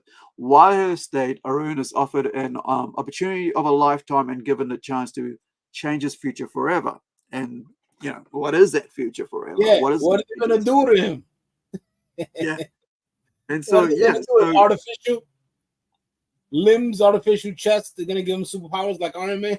Yeah, and that's the joy of it. Like what it's always the question of what if, and here's like me looking at like what I would like to, other sort of poses and stuff from other artists if I was doing this and messing around with that, like, and and I love looking at what other artists have put out there. It's kind of poses, and one of the things like I put this here is because I figured out that like for our character, I wanted something different. Like you look at all these different people's things. Wasn't that that chicken hand thing? Isn't that like a protection? Oh, for this one's like his glove thing. So like his fingers kind of like have claw out, so he can like he can climb up the side of buildings because these metals come out. Is that a protection symbol? I think so. I think some people have this like some sort of like voodoo thing, isn't it? Yeah. So looking at all these different characters and stuff. Go back. This one? Yes. That's a pretty cool one, eh? That's a pretty cool post. What is that from? I don't know. It's a random like artwork from online that I got, like just to say if we do a magpie post, it's a great post, right? The name of the artist is in the bottom, I think. Who is it? I'm writing there, right? Excellent. So this is it's just B 2018. I wish they like put their name on there as well. Be pretty cool to But this is a great pose, right? It's that fist and the angle she's in it cause. Yeah, Maybe like you can see this triangle, like from here to here to here to here. That's how you that's how you do good depth of field. Yeah. Or perspective, right? Perspective. We call it depth of field. And you can use that for buildings as well. Yeah. It works. The dynamics is on point. Yeah. So the guy basically put like a line from here to here. Yeah, for shortening. And here to here. Yeah. And same here. Like look at the knee in front. Yeah, the leg shows distance. This is a great back there. Yeah, that was wonderful. Yeah, you can, if you're watching this and you don't know how to look to depth of field perspective, this is a great way to look at how to pose a character. You can flip that picture and it looks even better. Yeah. because it's how you perceive it. You know, the angle comes at you as her being a lefty instead of a righty. Let me see if we can do that. Like if you were to fly, you would use your right arm or your left arm. Well, I mean, yeah, you're right. Usually it's like a right arm, right? Goes first. Right. So I think you flip that picture, it looks so much better. Yeah. But I think because here's the thing, right? So you've got, if this is a cover, you've got your text here. So it works like your company print here, imprint, trade dress, whatever, studio name and logos, and then you got your title. So it works that way as a comic book cover. Now, if it was going the other way, it wouldn't work. I think personally, I want the left fist going first for that. Right. What do you think, Artex? Well, she's a superhero of some sort, so left or right doesn't even matter. She's equally strong. Yeah. But it's only if she's a lefty, a righty. Yeah. But I think it works better if it's a righty because it'll bring it forward, like she's coming at you. You know what I'm saying? With an attack, or she's just flying towards you. Depends.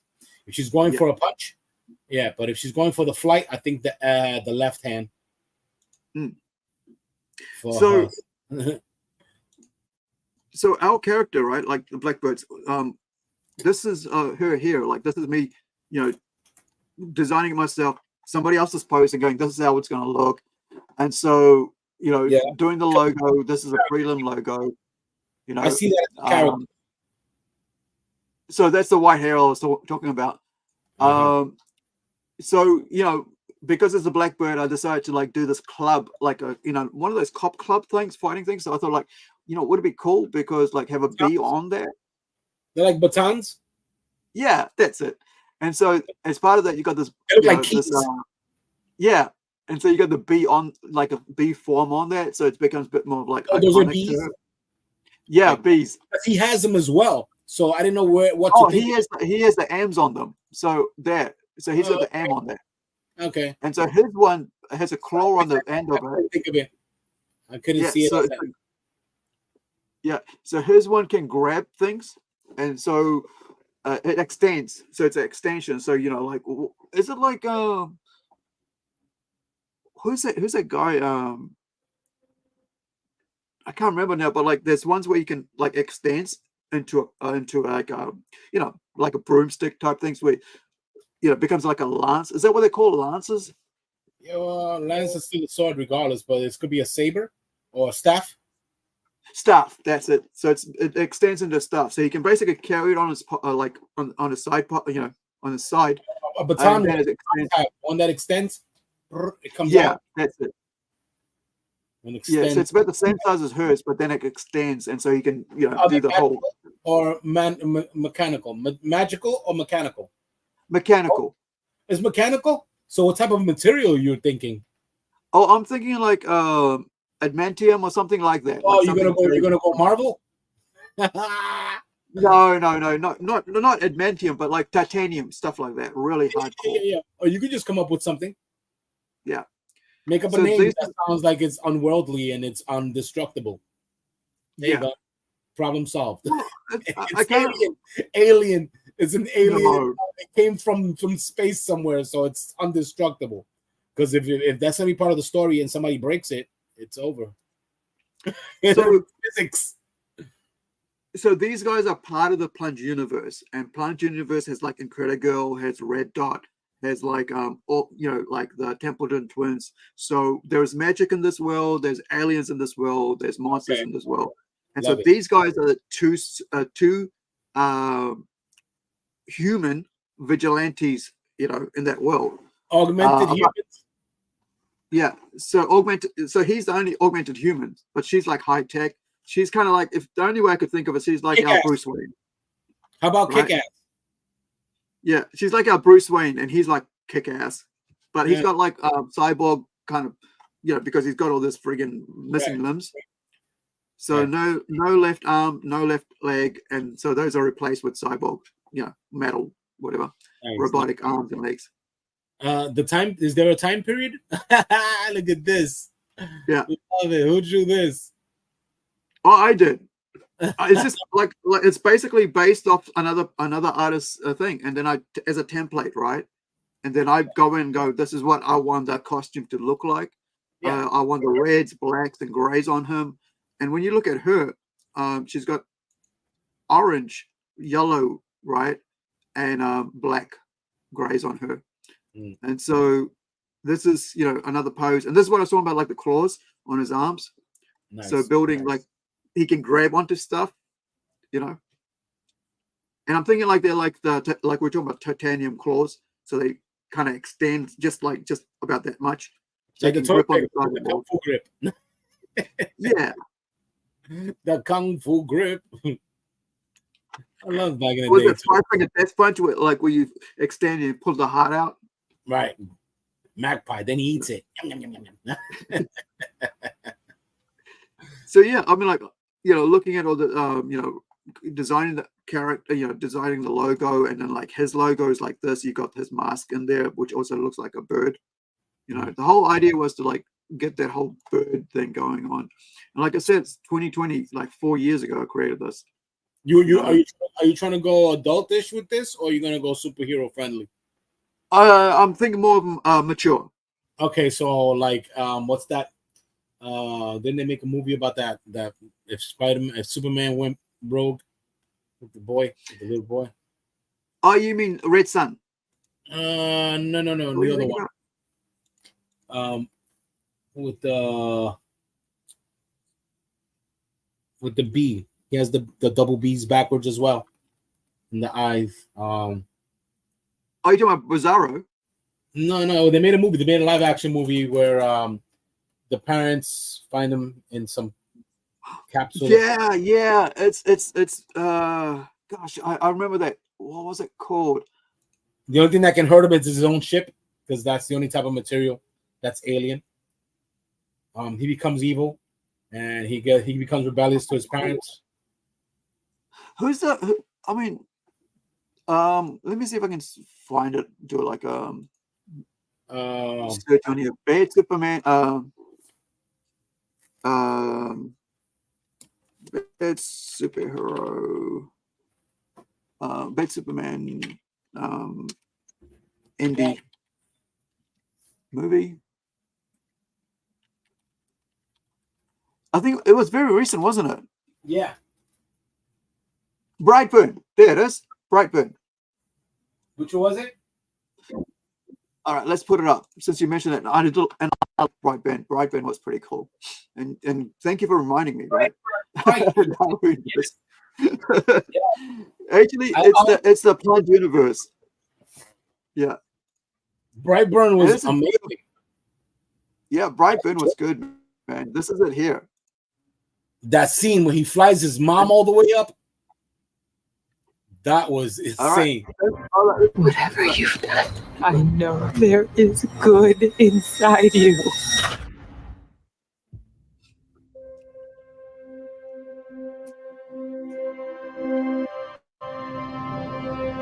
Last touch.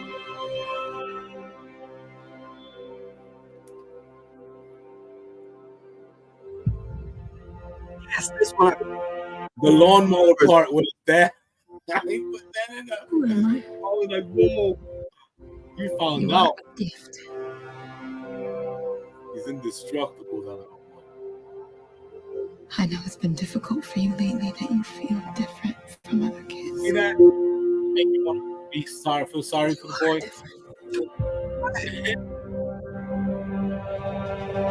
After your dad and I got married, we prayed for a baby for so long. The dad felt so weak.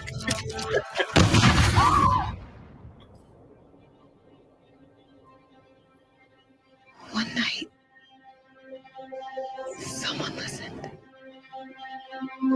This was so well put together, but it was really there. It was ready to happen.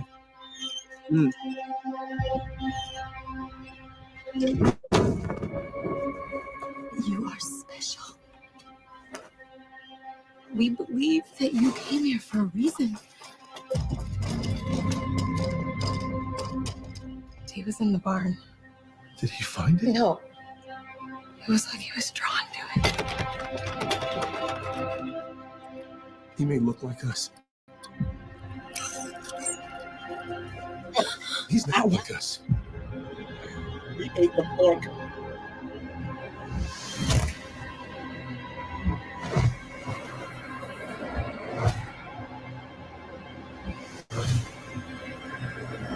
They don't want to give much away, but look, in there.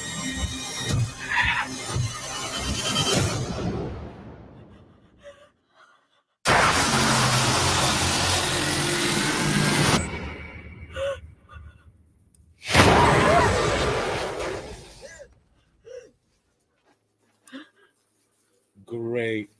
They didn't give much away, man. This trailer was like really, really dark. There's got to be something. It's a must watch, right? It's a must watch. I'd forgotten about it. I think deserves another watch because definitely does. I own it. I had to buy it. You do? Yeah, right. Definitely had to buy it.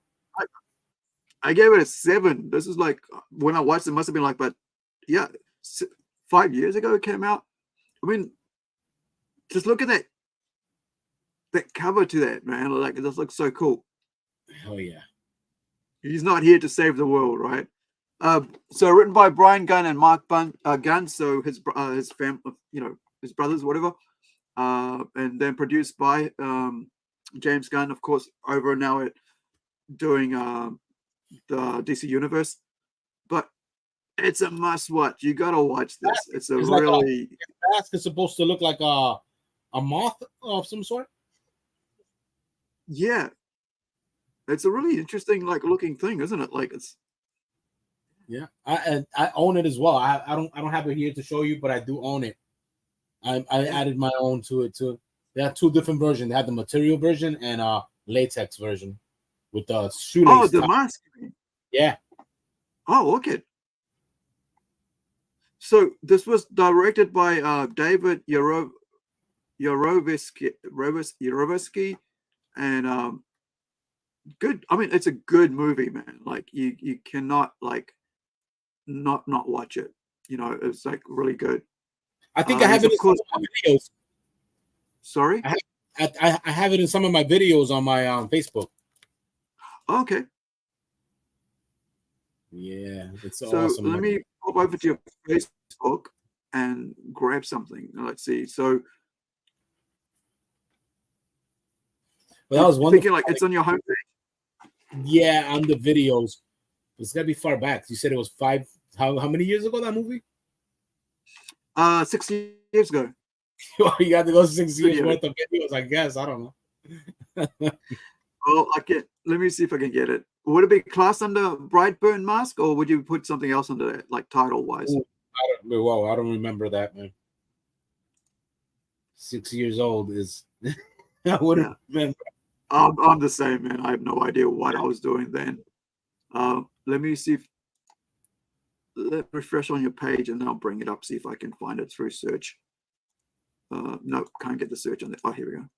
Search. Brightburn.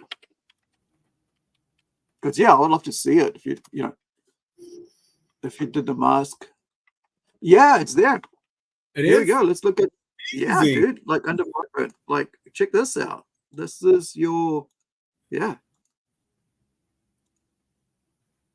A blast from the past. And that's leather, yeah. It looks that way. I gave it that impression. It was just latex. Wow. There's any more? Oh yeah, there is. Yeah, there's a whole bunch. Look at that. You even made a like the lasers, whatever it is, shooting out, burning around it. Yeah. It's really good, dude. Brightburn, man, very attractive film. I had to. Yeah, look, 2020, you put it out at 1 o'clock, or like almost 6 o'clock in the morning. You put it out. Yeah. September 9th. That is so good. Did you sell this? No, I ended up using it for something else. Because I have 2 of them, and one of them is material, and one of them is latex. I think I made it into a scarecrow. Right.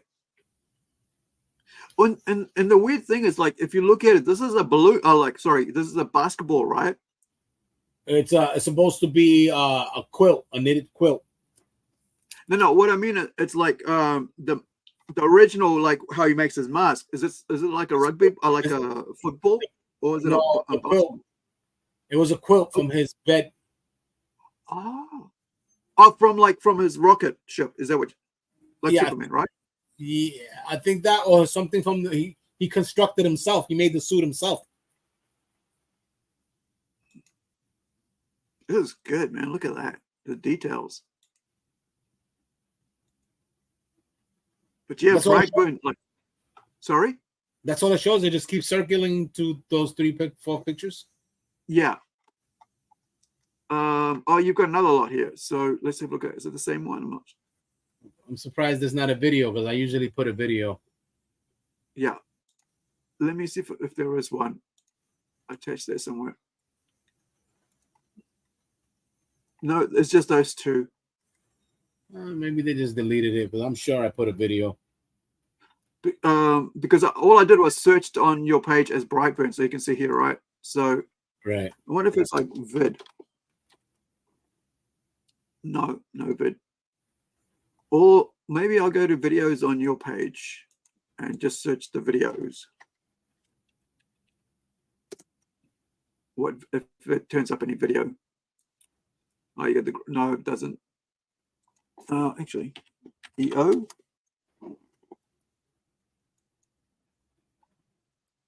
Nope. Mask. Nope. Just go to my page and just go to the videos. I'll do that. Let's backtrack here. And there. 2019. Let's do that. 2020, sorry. That's when it was. Okay. No, it's coming up not under that. Okay. I guess not. Oh, wow. Oh, yeah. Your history. This is your history over the last, so many years. Yes, I got so much work in there. Back to back to back. Look at that. It just keeps going. From tattoo work to digital artwork. And so we're about a year ago now. So I got another 5 years ago.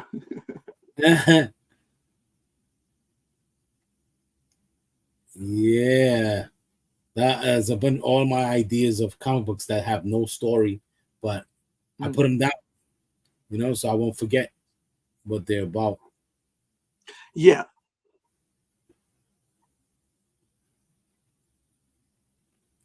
Oh, that was Mojo. I did a mashup of SpongeBob SquarePants looking like Spawn. Yeah, this is interesting. I want to look at this later, but I was going to keep finding the other one. So we're up to about 23. So let's see. Batman stuff. So I'll put the video on while I keep searching. So that's it. Go. So here we go. Yeah. Brightburn is awesome. And yeah, Brightburn is definitely awesome. It's worth watching. Du hast mich. Loading up fast. Du hast mich. Du hast mich.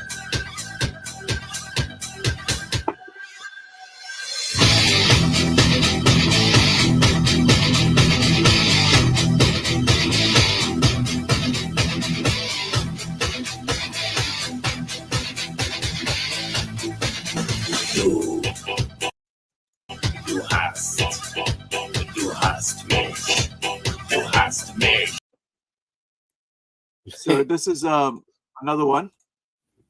Oh, no, it's the same one. Hold on. Let me go back to the other one. I've just got.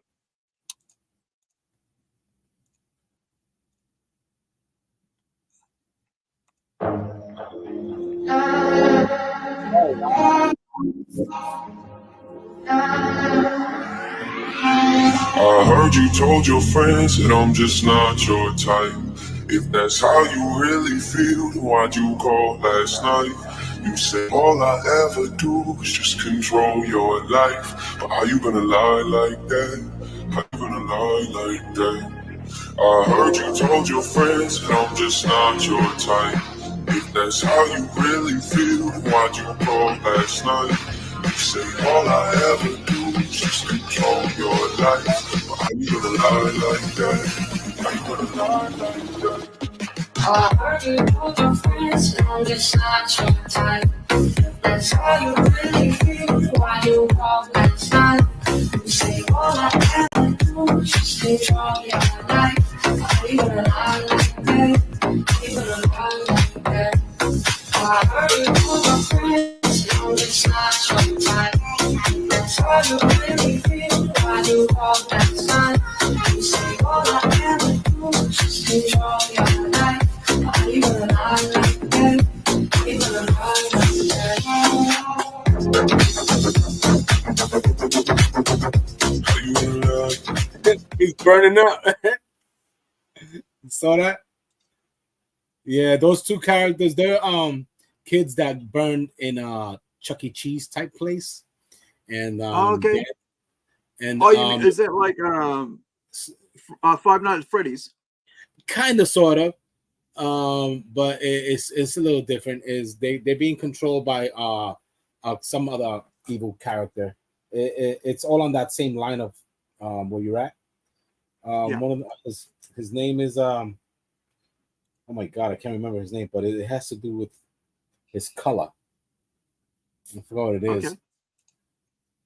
Yeah, So I think it's on that same area where you've been. So once you see a certain character, everything else that follows up has to do with that.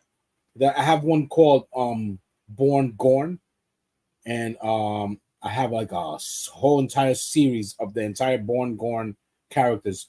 There's no dialogue, no story to it, but I have the idea. You know what I mean? Right. So every segment that you see, you'll see like a connection to it. Mm.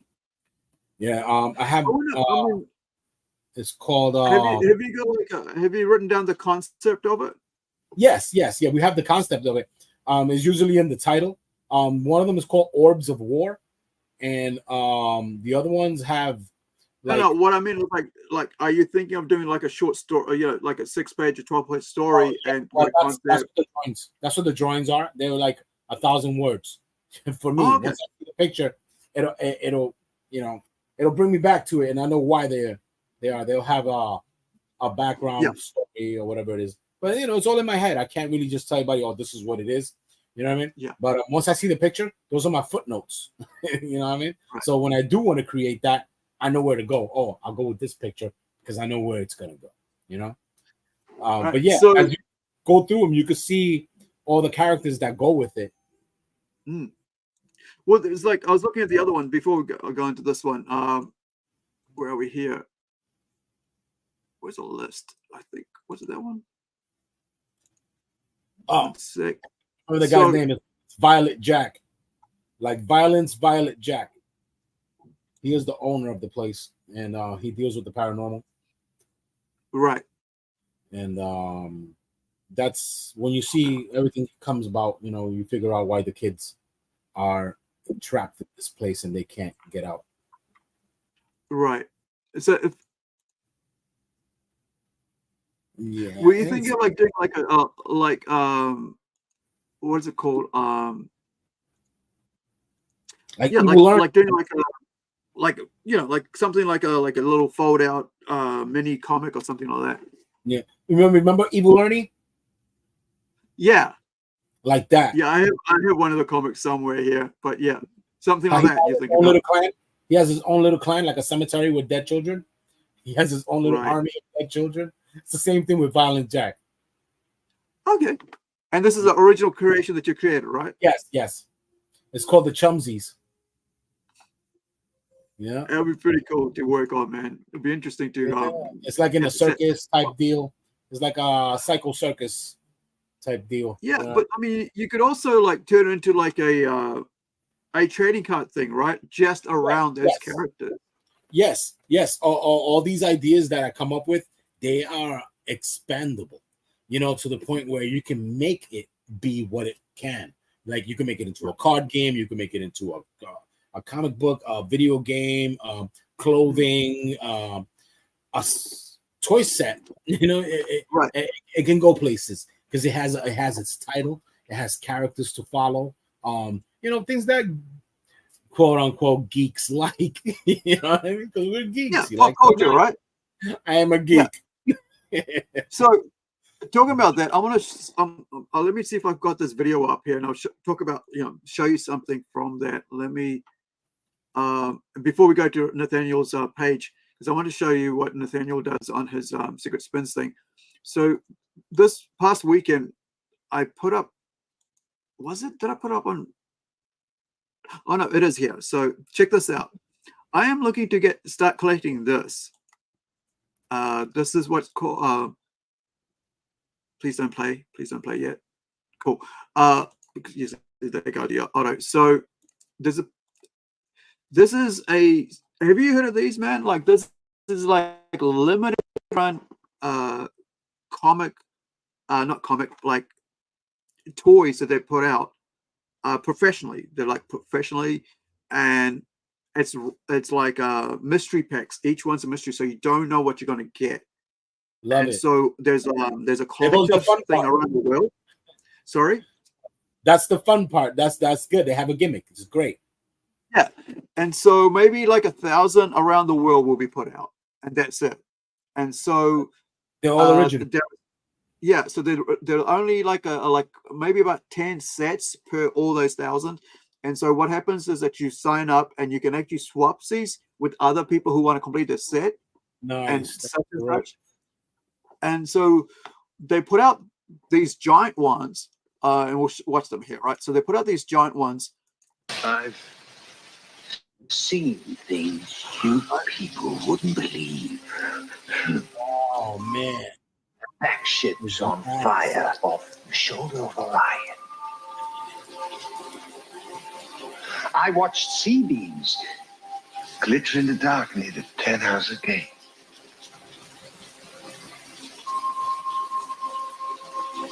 All those.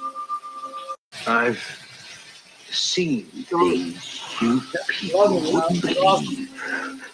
So there's a small, like that one there is about this big, right? And so the giant ones, let me get rid of that. So the giant ones, like about this big. Twice its size, right? Or three times? Oh, probably 5 times, maybe, or maybe 4 times. But like then the other ones are only about like this big, right? Like very small. And they're about $25 or something. And but these ones are worth $1,000, these large ones. Yeah. And they're limited runs, so you might only get like about 10 of them around the world.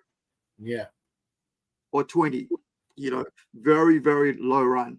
And of course, if you like, we're talking about like fan collectors and pop culture collectors. So if you are someone who's rich, right, or is into that majorly, you'd have that as a showpiece in your home, right? Right. Or like a piece of art, like fine art. Like a Fabergé egg. The Fabergé. Yeah, like you show it off in a glass cabinet and you go, this is it. Like I do with this, right? Like I put this in a glass cabinet and I go, this is a porcelain, cold cast friggin' character from a comic book. And so you do that as well. Like you'd have this in a glass casing and you go, as people into your home and you go, this is my work of art. This is my Mona Lisa, as a toy collector. But the other thing is then you can get the little ones, right? And I'm looking again at the little ones. There's this really cool ones, and there's different runs. But in Japan, they have these artisans who actually are toy designers who do these limited series, and and everybody kind of collects amongst themselves.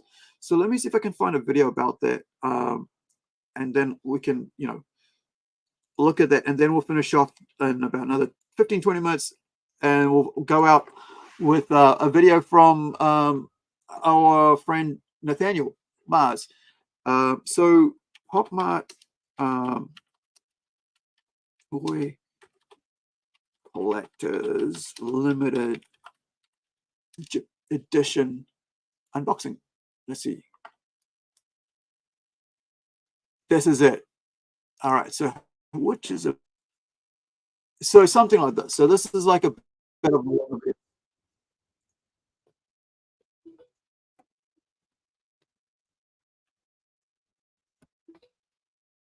these to us so we could open them up and share with you guys. Thank you. Yes, these we were really looking forward to. This is the Skull Panda series, and it's Everyday Wonderland, which is awesome.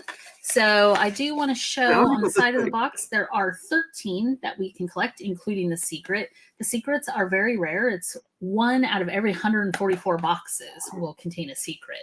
So it'd be really cool to get that. But I kind of want to get the whole base series too. Yeah, me too. So these look really awesome. I'm going to let Paul go ahead and pick the first one. All right, get it started. Here we go.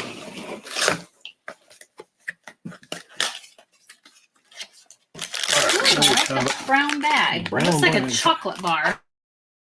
It does. This one's kind of square. I wonder why.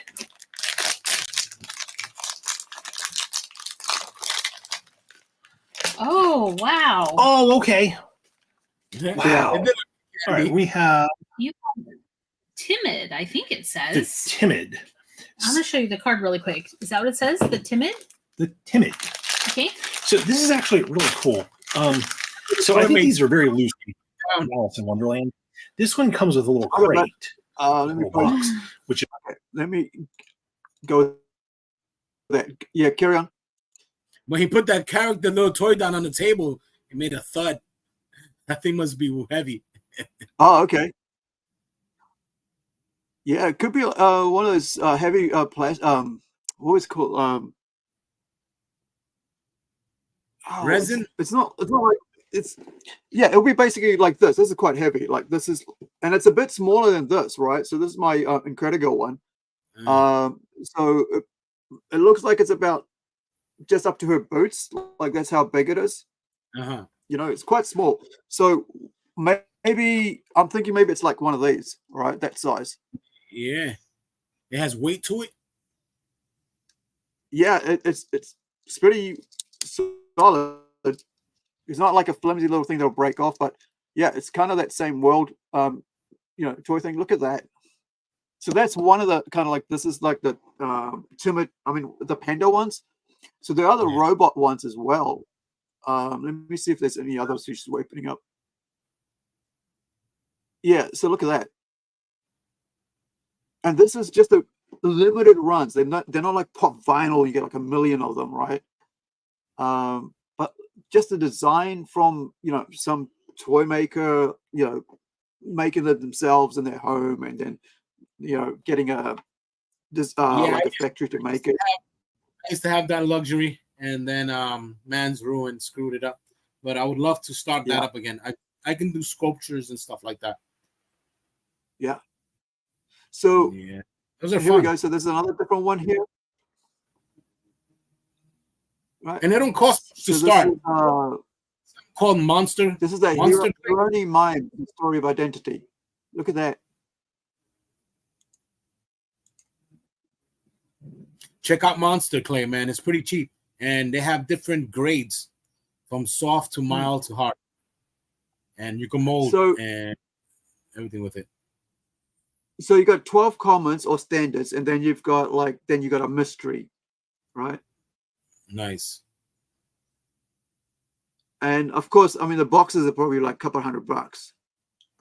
That's the thing, man. I've always wanted to make a blister box from one of my masks, which is this one here. Yeah. Let me pop that out for a second. Yeah. I wanted to make a blister box where it has a plastic like that, and then the rest of it is artwork all the way around this thing, Mm.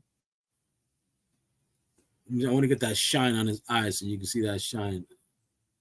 But I can't. I have to do it. Well, I mean, even your other one you were showing before, right? Your characters that we saw in the video, right?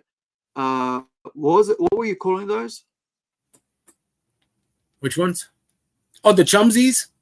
Yeah, chumsies, right? So I mean, you can make them into that. You could like Brilliant. You could do a card, and next thing. But I this is out of Japan, right? And I'm not sure if it's out of Korea as well. But PopMart is their outlet for all this, and it's pretty big. They're on Instagram. They're PopMart NZ is for us, but PopMart, wherever you are, I guess the US would have that. But look at and I'll get you to answer Nathaniel's question. So, how many masks have you made? And they're awesome. So. Well, once you make one, you can make a bunch of them depending on how far your imagination can take you. That mask has been reproduced a few times. Yeah. I made one into a reptilian. I made one into scorpion, which was the first idea. Then I made one into the lizard. Where am I? All right, here. This is the lizard. This is a latex. This is just a one pull, so it's a little more malleable. The other, that one is a thicker pull, so you can actually put it up. This one has a eyepiece, which wasn't intended, and it just so happened that it worked well. So, our sunglass shade fits right in there perfectly. Okay. So. You can even put your own shade if you want to be creative, or just get a whole bunch of cheap sunglasses and pop them in. You see that? Just like the aliens do. But yeah. So Nathaniel, if you're on Facebook, right? Hit up and plus you're gonna have to change that to a profile to your name, the Artex on there, man. You can go through the settings and stuff, but hit up Edwin on on Facebook. He'll have all his images there to check out. But really, I mean, I freaked out at how good you are with latex, latex creations and stuff. Yeah, it's you gotta have that monster clay. The monster clay, you sculpt your design, and from there on you make a mold out of it, which is the most tedious part. And once you have a perfect mold, it'll be like a cavity that you've excavated all the clay out of. Now you have an empty cavity with the negative print of your design. And then make sure that it's sealed, and you fill it with latex, empty it back out, and you just keep putting different layers after layers, and they dry up until you get a desired thickness. You know what I mean? So once you have a good desired thickness, you get a nice strong rubber. You know what I mean? So this one is layered with burlap mixed with latex for durability, because latex is a natural substance where it does decay. You know what I'm saying? It does over time if you don't take care of it. You keep it in a moist, hot room, and then temperatures change. Latex comes from trees, which is a real substance, So it lasts as long as you take care of it. You know what I mean? There's other people who use different materials, like this Batman mask, which is a bought mask, and is made from some other material, and it looks durable. It's pretty durable. This picks up a lot of detail as well. Yeah. Or a Batman mask. These things I bought separately because it just so happened to look good when I put it on. But this is the way it came without the goggles from what is that? Cyber. What is it? Yeah, like cyberpunk glasses. Yes. I've got my silver ones I bought maybe about 15 odd years ago here because I wanted one as well. Nice. Those will look amazing on Batman. Yeah. Yeah. That's I was cleaning up and I just put it in the box down here. So good timing. Yeah. I got Morbius. This Morbius, fantastic. The living vampire. Yeah. Look at them teeth, yo. Yeah. And that latex. They look menacing. Look at these teeth. They look like they really freaking can cause a damage. And it's not. It's Yeah. Wow. Pretty good detail on this mask. This So is from how does somebody put that on? It has a split in the back. Yep. You roll it, make sure that you don't stretch it more than the side of your head, and put it over. So like you basically like a rolling over like unrolling a balaclava over your head, right? Oh, that's the other ones, the silicone masks, which are way more expensive. Those things are like 700, 800. They don't play games when it comes to those. Wow. There was a dude who bought a realistic mask of a dark-skinned black guy, and he decided to go rob banks with it, and he would not run because he would just take his mask off. They're looking for a black guy, and this guy was tickled pink. Yeah, so he was a dumbass. He ended up, since he knew that he couldn't get busted, he kept doing it until they put the explosive packets in the money. So if it has a certain distance away from the bank, it'll pop. Destroy all the money with this ink that they only have the antidote to take off. So he got scared. He ended up going into a hotel or whatever it was. He bought himself a pit bull. He went into some random hotel, locked himself in the room, and they caught up to him. You know what I'm saying? Because the money had the blue ink on it, and there was a reward. So if anybody around this area finds blue stained ink money, call it in. Oh, that's exactly what the guy did. He got his reward, and they caught him. But he should have just did it a few times. I'm not saying to do this. You know what I'm saying? This is what I'm saying. But if you went that route, you should have just got him big and left.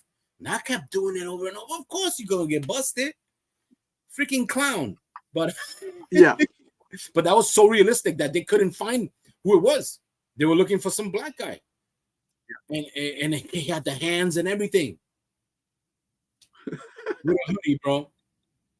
With a hoodie. That's scary, man. That's how the silicone works. It looks ridiculous. It's gonna take over makeup artists for movies. Yeah. I'm saying you just do it one time, wear it, and that's it. It's amazing. But latex is, you can actually wear them if you want, or put them up for decoration, which I like. You can, decorate if you like. You're into horror or whatever. Buy a mask that you like. I got the clown from Spawn. Right. I like the way it looked, so I bought it. You know what I'm saying? This one has a lot of hair too. Look all the hair this thing got. See it. Let me just find this one here. I just want to which one is it? Monster. So there's this one that I want to collect, and I took photos of it for myself, but I think it's this one. Yeah, this is it here, man. This is what I want to get started on. Look at this. And I'm going to pop that out, and we'll get to that soon, but show us that again. I'm going to put you on solo. Isn't that, that's from Spawn, right? The clown. The Violator. Yeah. I'm not the Vindicator.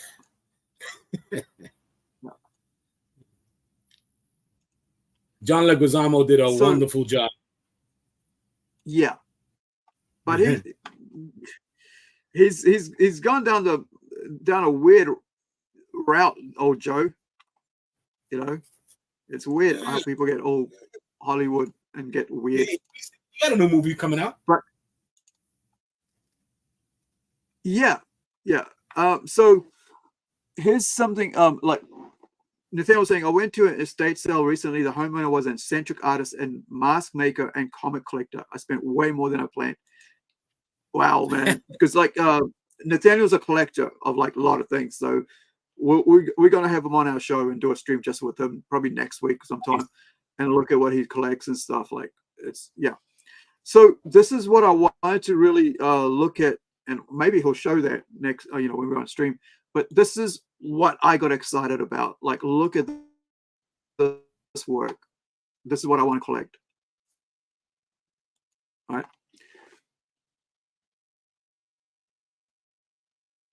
And it's kind of like these, they call them monsters, but it's like this robot, sort of like mecha kind of things. And that's, I'm keen to get started on this. And that will be the one set that I'll collect out of the whole lot if I was going to go for it. But I mean, I think like, what is it, like about 13? Is it 13 per pack or something? Like the box, and it's like $25 New Zealand each, plus freight. And with these characters, like, I mean, they're the ones that stuck out to me. I was like, whoa, these are cool, but like, I actually like this, like the dark, you know. Right. What do you think? Like, I mean, like, you know, this is like, because I like Funko Pop and I like my own chibis, right? But it kind of reminds me of that. And the artwork is very, you know, let's have a look what he's opening up here.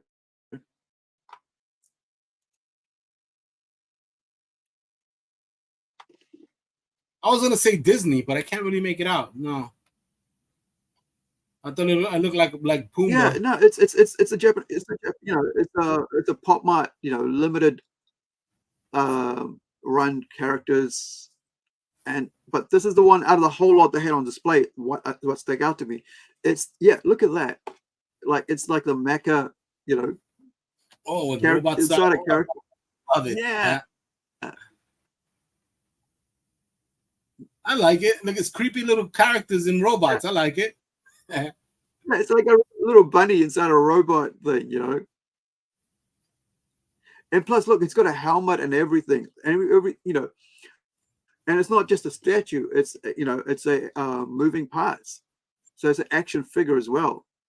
Mm-hmm. And look at how well it's, like, you know, sent out to you. It's not like just in a box like the Funkos are.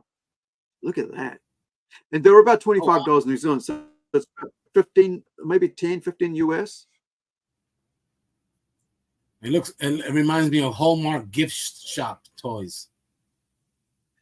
Yeah. You know how you get these little rare these stuff? They're not millions of these around the world, right? Yeah. It looks amazing. They look pretty big. What are they, like about a handball? Like a baseball size? Yeah, about a baseball. Yeah, about a baseball, I'd say.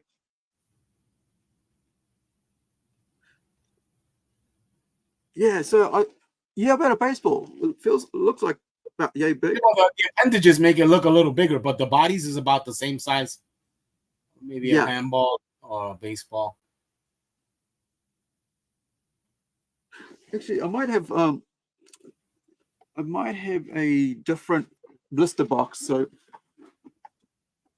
that might be about the same size. I've got a whole bunch of crap here that I haven't even opened up yet. So, no, that's a bit small. Maybe there's a bigger one here. I know what. I've got a Deadpool around here somewhere. I'll bring that out. Maybe that's about, I think this is the size of the head. Where are you, Deadpool? Yeah, it's this big. So, it's this big. Right, so if you've ever seen a Deadpool one, that's the size of the boxes. Okay, yeah. And I've never opened it, so maybe might as well open this on live on screen. Because they're opening there. I guess I can have fun of opening my one. Where's my craft knife? So I bought these maybe a couple years ago. Yeah, Nathaniel, they are cool, man. Like, you know, that's what I was attracted to them. I was like, yeah, robots, monsters, let's go. Look at that.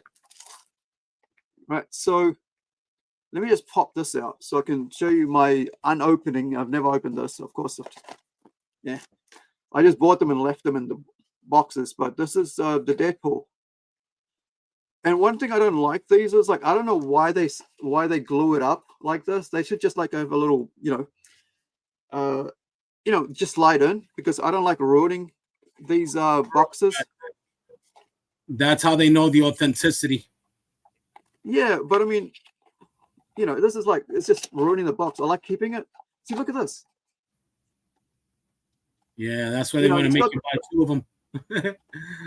Well, it's supposed to like kind of like slide in. That's the whole point of it. Like, afterwards, why do you have this here if you don't have this? You know?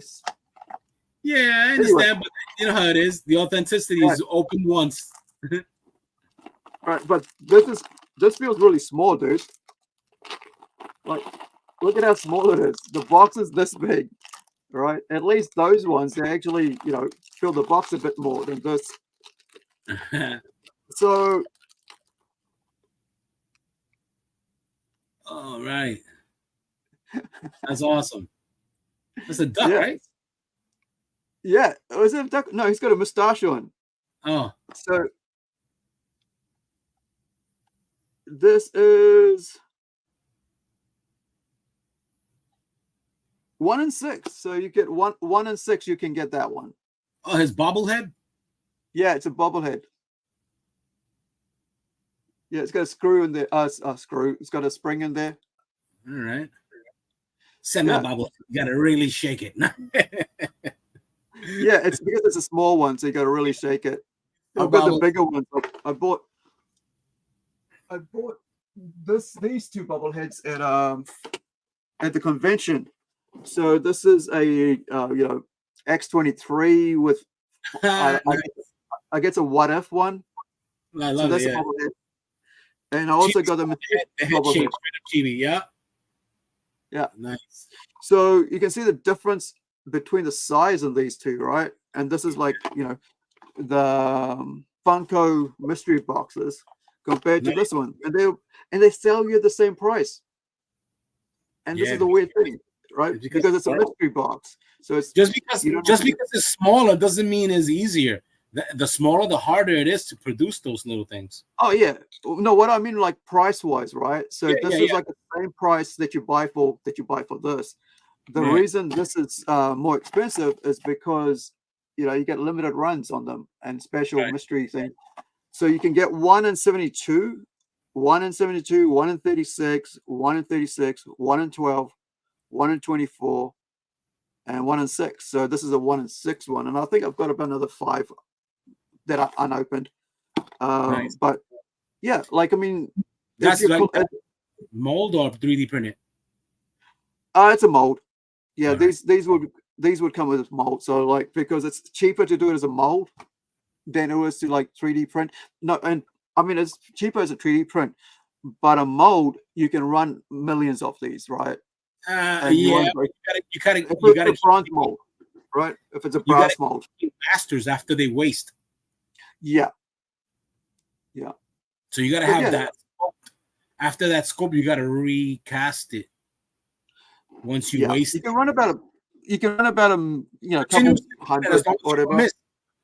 As long as you miss the casting, you could keep reproducing. But if you miss the casting, it depletes the details. Yeah, that's the only thing. Like if I were to make a mold out of this dude, I definitely gotta make a master. Yeah, then you could like do a whole bunch, right? Yeah. And then once that master wastes, I gotta make another one out of the master to keep reproducing masters. That's crazy. I think that's amazing. But if you miss, you miss. That's only if you get that popular. Where you make millions after millions on your own. Yeah, and I this is why I say like everything we do with comics, right? It's a work of art, and we do it because it's our love for it. We don't just do it because it's a good way to make money. Because really, if you're doing comics, you're not if you don't have a couple of 100,000 people following you, right? If you don't have a name to it, you're not really going to make a lot of money in comics. So, but if you love it like we do, right? We're doing it for the love of comics, and we love the medium. We love the art creations and stuff, right? We're here to try to, bring out the best we can as a creator, right? Like, look at the amazing covers that we got on offer on this. So, if you guys, as we close off here, we're going to go and watch, a little bit of Nathaniel's show, and then hopefully you guys will go out and check out his stream later.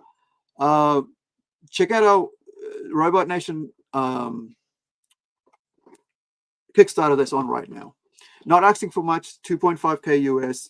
Everything's going to be sent out from the US. So if you live in the US or in Canada, your rate's going to be very cheap compared to, over here in New Zealand or over elsewhere. So please check it out. The other thing, we'll pop over to. You were going to talk about your latex molds. Do you want to talk about that now before we flip over to? No, right. This is from Stranger Things. Vecna. I did a sculpt version of it, which I'm trying to make a mold for, and I went in there with some real hyper detail from everything. I took all the pictures that I could find of Vecna, and I try to reproduce it with monster clay, and I think it's almost done. Everything all the way to 60, even the back of its head. It's completely done. So my friend was talking about this yesterday. She posted about how she's looking at doing some sculpture. What is this monster clay that you use? It's called resin. It's like a combination of oil-based clay with like a moldable plastic, where it can be moldable as you work with heat. When it hardens, it gets pretty hard. You know what I'm saying? But it's still carvable. You can make indentations and carvings in it and apply and take away, and you build your sculpture. You know what I mean? But it's made with a substance that it's malleable. So So how long does it take to harden? To what? To harden. It depends on the temperature.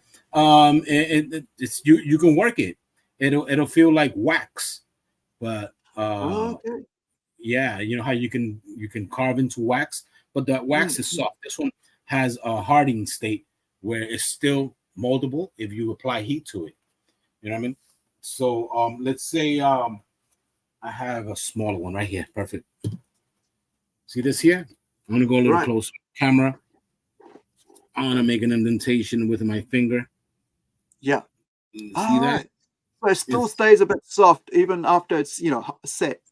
Yeah, so I can actually work it, and make it disappear. I just made an indentation in there and I covered it over because it's malleable, it's moldable like oil-based clay, but it picks up so much detail. You could keep carving it as much as you want. Right. That's awesome. You can reuse it. You can reuse it. Yeah. So once you're done using this, and you take it out of your mold, you can just go and reuse it again, clean it up, put it in the microwave, and strain it. So if there's any type of what is that? The plaster bits in it, and just strain it out, and whatever goes through the little holes is good, and whatever doesn't go through is the corruption that got messed up, inside the clay. You reuse the clay brand new again. But this is what they use in Hollywood. But people like using wet clay. Wet clay is a wet clay. It's a Walter Lantz Walt Disney clay. Yeah, I guess he pinned it his name. But with that, you can work faster if you're gonna make. You're a pro already. You know what you want. Make a quick thing, and you ain't gotta take your time trying to carve this in because you have the tools to give you that edge that you're looking for. So wet clay is easier and faster, but it dries up into a rock and you lose it. This one doesn't. This one I could take my time and sculpt it, and tomorrow I look at it again. I might see something I missed. I could go back at it.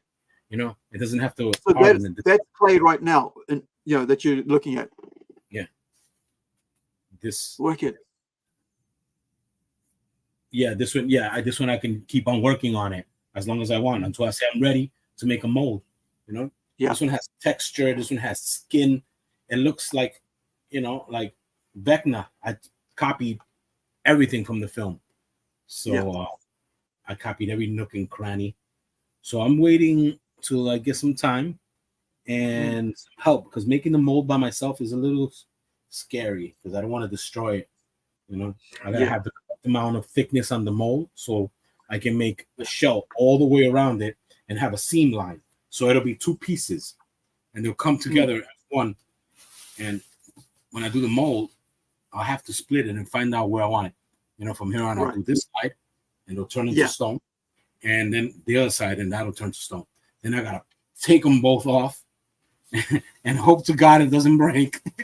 Yeah. From there on, I seal it, put it together, fill it up with latex, and pull out a copy of this. If I wanted, I could make it into a silicone version of this mask. But that's if I get a silicone. Yeah, that stuff is expensive. Nobody wants to drop $700 on a mask unless you really are serious. You know what I mean? like really are into it. But this will be fun. This will be a hyper detailed mask for cheap. Yeah, that's you can't beat that, you know. And try to sell this in an Etsy store, people will be afraid of the price. So if you make it so that people can't afford it, you might start something, you know, because a lot of people are full of themselves. I understand you want to get, you know, your money's worth, but this is good enough to make copies of, so you'll know what money you want to get from this. Because you can even sell a shell, or a whole color set, paint yourself mask. You know what I mean? Some little kid who's into it is gonna be like, "Oh, that's dope. I like that. I'm gonna buy a mask and paint it myself." You know, back in the day, they didn't have none of this. They didn't have none of this. Yeah, to learn how to make your own mask was impossible. You had to find out and go to the library and learn how to make a mold or a sculpture, but you didn't know where to get latex from. They're like, "Yeah, I want to make a mask." Possible. But when the internet came about, it was a wrap, yo. I went up in there, found out how to do it, and they said, "Man, this is how you do it." So I went online and picked up an entire kit. And since I already knew how to sculpt, you know, as a kid, it was in class with a ball of clay and crushing creatures on the table, getting in trouble for bringing clay to school. You know what I mean? You know what I mean? So I said, you know what? I like this. And then I saw Friday the 13th with Tommy Jarvis, the little boy making masks. Remember that? And he did the Sags On mask. His mom is telling him to get a haircut. But anyway, he's the one that kills Jason, supposedly. He saves his sister. But and they continued his storyline where he still makes masks, you know what I mean? But he's went through some trauma from killing Jason, and they put him on the drugs. But yeah, man, he used to make the mask, and I was like, oh, that's me. I'm gonna start making masks. Yo, I started collecting. I had so much masks, it was retarded. I had a wall of heads. Yo. It was crazy. And right now it's minimal. I got to, like, let me see, 1, 2, 3, 4, 5, 6, 7, 8, 9, 10, 11, 12, 13, 14, 15, 18 masks, maybe 19. Almost 20 masks. Yeah, 20 masks in this room. But it used to be more. Well, like 60, 100. I had Don Post masks. I had the collectible masks that didn't even make here, straight from Mexico. They were called false faces. Even the one that they had in the movie, not the movie, the TV show with the Honeymooners. Remember the Honeymooners? I kind of remember, but not much. Ralph Cramden and his wife Trixie. Ralph Cramden, bang zoom to the moon. Is it from like the 60s or is it 70s movie? Yeah. It's an old black and white TV show. It was comedy with Ed Norton. Yeah, we didn't get that here. Sorry. Yeah. Oh no, well, that's awesome. They had a scene where his clumsy, funny friend buys masks, and they call them false faces. They didn't call them latex Halloween masks or whatever. So he had a gorilla one, and I found it at a thrift shop, and it was well preserved, and it actually cost money, and I didn't know that. And I had a bunch of rare masks, and I would get rid of them, thinking that, you know, just like Halloween basement stuff when Halloween is over. Yeah, but not for me. I kept Halloween. Halloween is like Christmas to me. I don't know. I've always loved Halloween. Halloween is like I buy myself a gift. And Christmas, when I was a kid, I would get gifts from my parents or you know, family member. But it was like, what's the difference between Halloween, Christmas? You know what I mean? So it's like give or take, bad, good. I loved it. Just like what is that? Halloween with Jack Skellington and all that. How they combined this with Halloween together. That was just the best. You know what I mean? Best of both. Nightmare Before Christmas. Is that the one? Yes. Yeah, I don't know. I think that that Beetlejuice movie is looking good. You saw the trailer to that? I'm hoping it. Yeah, I'm hoping it works. Actually, as we finish off here, right? So I'm gonna like end with Nathaniel's show, but there is a trailer that popped out called where is it? I had it here. I think it's on my channel. So let me pop over to my channel and I put it up. Is that the movie? It's got to find the right one. Where are you? Not live stream, not live stream, not live stream. Not that one. Oh, here we go. So after, well, just as okay. So here's what we're going to do, right? It's probably what? It's like 2 o'clock in the morning for you. Yep. All right. So I got to grab dinner because I haven't eaten since I woke up. So, so what we're going to do, a new movie trailer came out for Smile 2. I saw Smile at the movies with a horror writer. I enjoyed it. I love the concept. I actually went and grabbed I grabbed the movie poster. So I didn't think that, I knew they might want to do 2, and suddenly the trailer dropped yesterday for 2. So this is a trailer. So after this trailer, so we'll say our goodbyes now. After this trailer, I'll play the music from a song from Nathaniel's show, and then so we will say our goodbyes now. So did you want to say anything on the way out? No, we had some time here. You know, we did it. We talked. We had some fun, and yeah, man, everything is going well. This Robot Nation, man, let's hope this thing gets off the ground. Campaign is coming soon, right? And basically, we're gonna get some backers that's gonna help us out through this journey. Yeah, and of course, you've got your cover on there as well. We've got the foil cover here, and we've got and then we've got the chrome cover as well, the 2 special wraparound covers for you. And also on top of that, we have cover C, which is the Portuguese language cover, which is this one here as well.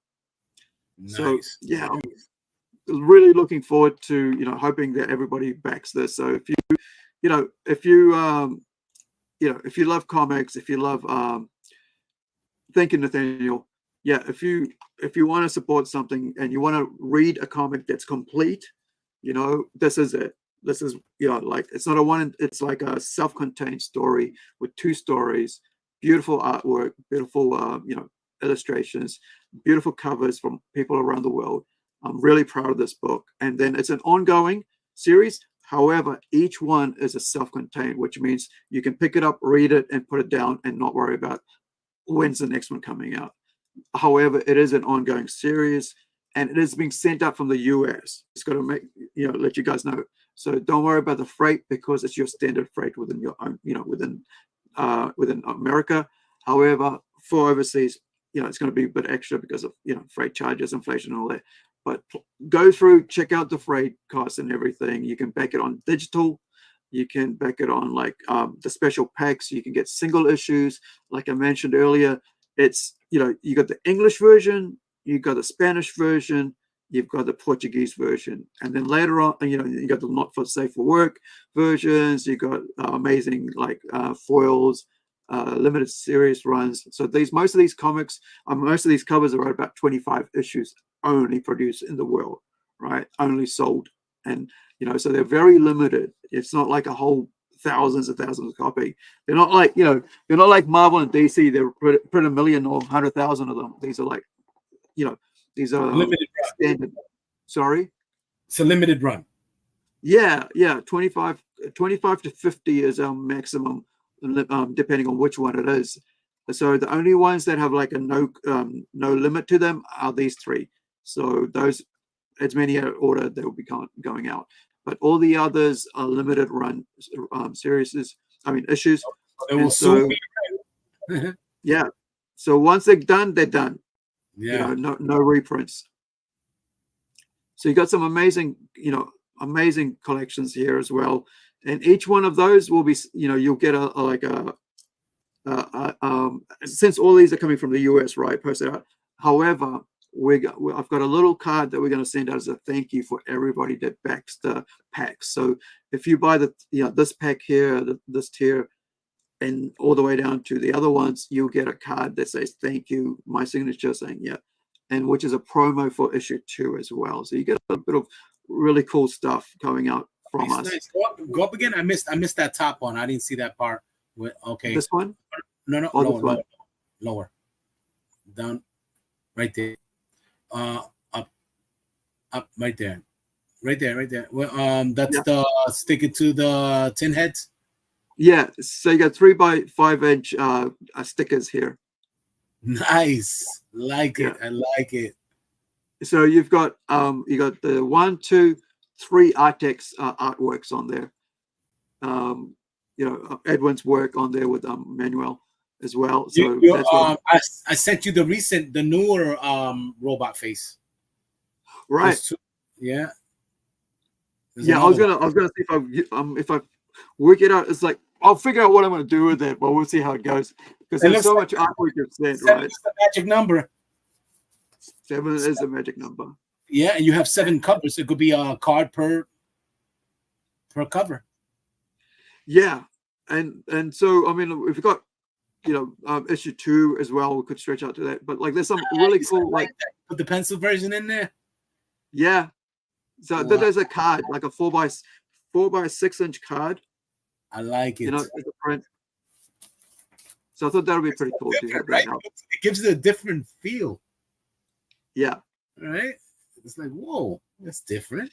I want to see a pencil version of a comic.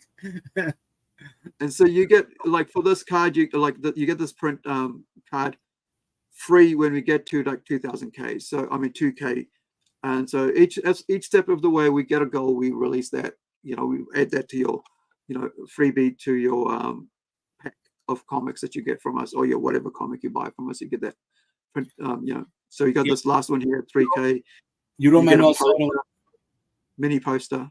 You wrote Manuel Soto, and that's not right, but it's this one here. Yeah, Manuel Soto is wrong. That's mine. Is this yours? Yeah, all of it. Okay, I'll fix that. All right. I'll put a little note. Hopefully, lets me change it, but I'll have your little logo here when we go to print.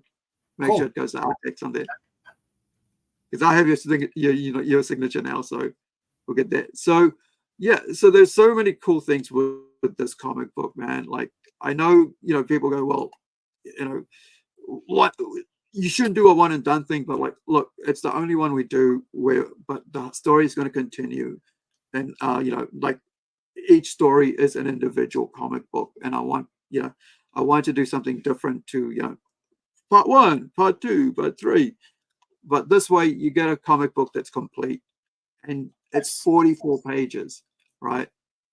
44 pages. It's not a little 22-page comic book. Great work. I mean, I just love the colors and the art in this. It's fantastic. All right, so let's go pop over to yep. Nathaniel said I got to jump, and my stream is super simple. I have a lot of. That's all we're going to watch now. After I play this ad, he goes, my stream is super simple. I have a lot of records, so I play them on the internet. Secret Screen Series records I bought, but I haven't listened to yet. Yeah, it's like us, like buying a whole bunch of comics and hardly not having the time to get through them, right? Mm-hmm. So he's bouncing, but let's watch this. Trailer for Smile, and then we'll be on the way out. So thank you everybody for joining us tonight, and wherever you are, be well, be safe. Hopefully you have a good week. Join us tomorrow. We've got Christian Zeffo. He's another comic book creator artist, and he's going to be putting out his I think next month or the month after, he's got a Kickstarter for that coming out. So join us tomorrow. And also there might be a random stream the day after, I think, which is like Friday. Yeah, something like that, like on Saturday for us, but Friday for the US, which is a setup for the Joe Fest that Hawk, our partner over at Rising Sun Comics, is going to be setting up his stall. And then after he sets up the stall, he's going to go around and have a look at the stuff that's going to be on offer at the Joe Fest and Toy Show in Georgia this weekend. So thank you, Artex. Bye everybody. We'll get you soon. All right, bye, dude.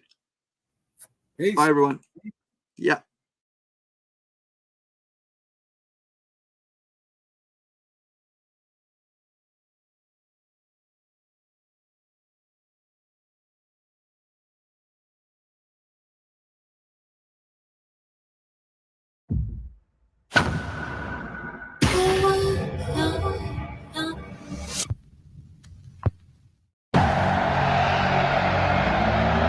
Might be a tragedy that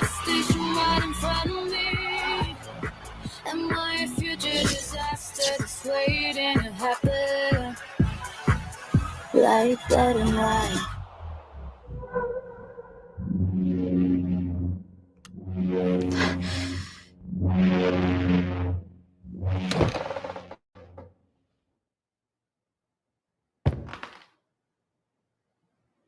Hello? Sky! What?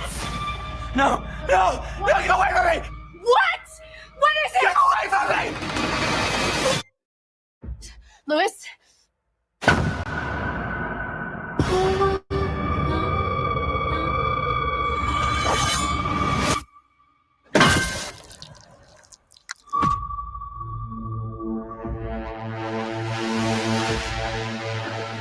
Something really crazy is happening to me.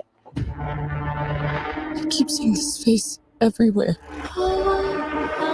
You witnessed a death.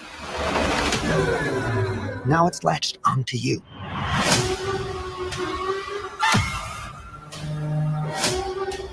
Stop smiling at me!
Hello and welcome to today's Secret Spin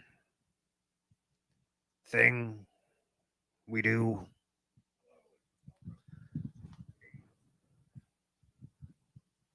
Today's Secret Spin is Adrenaline by Deftones.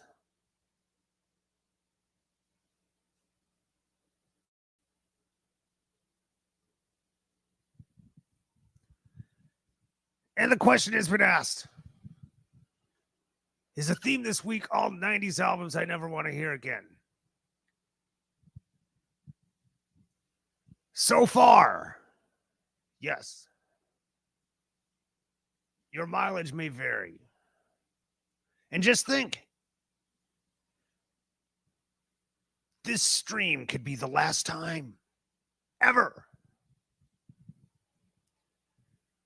that you hear it. Anyway, thanks for showing up, William. Thank you, Fred.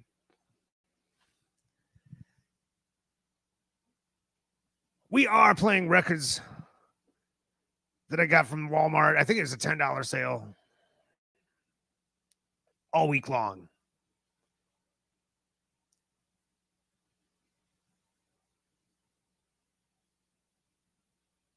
And today we have yet another record where the nostalgia weighs heavy.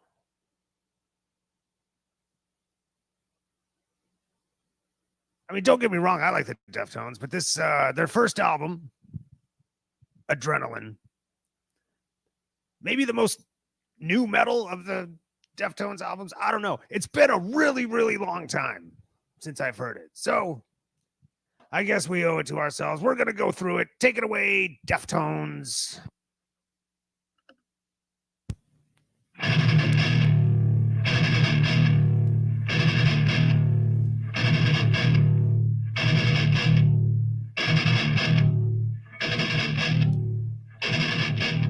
Hear me spit on you, whether I read more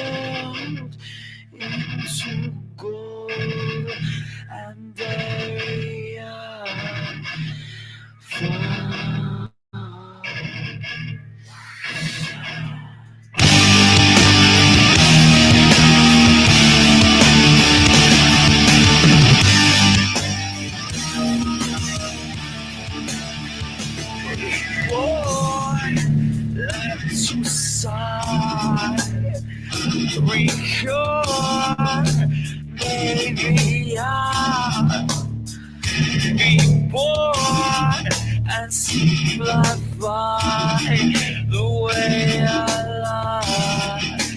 Get bored, I get bored.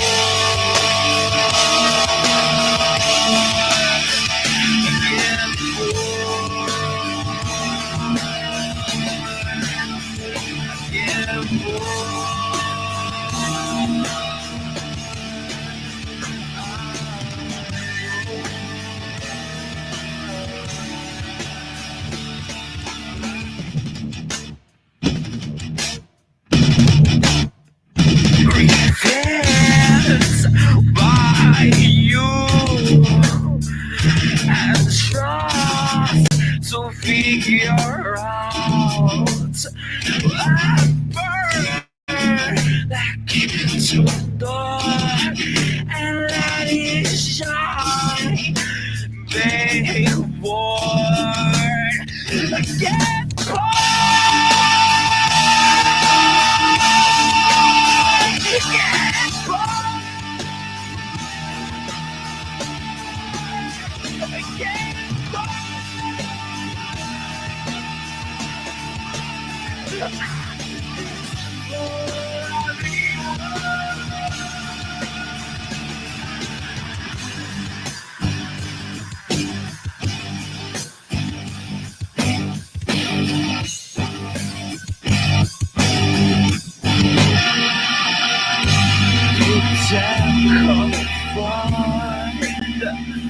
Before me, alright, we complete. It gets worse. It's worse. Get bored.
Head rested on the couch's top.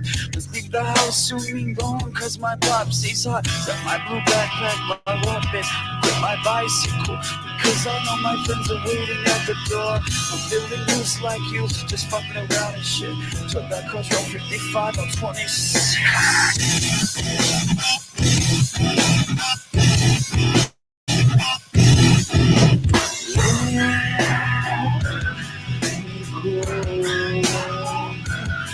I get bored, and you know I'm cold.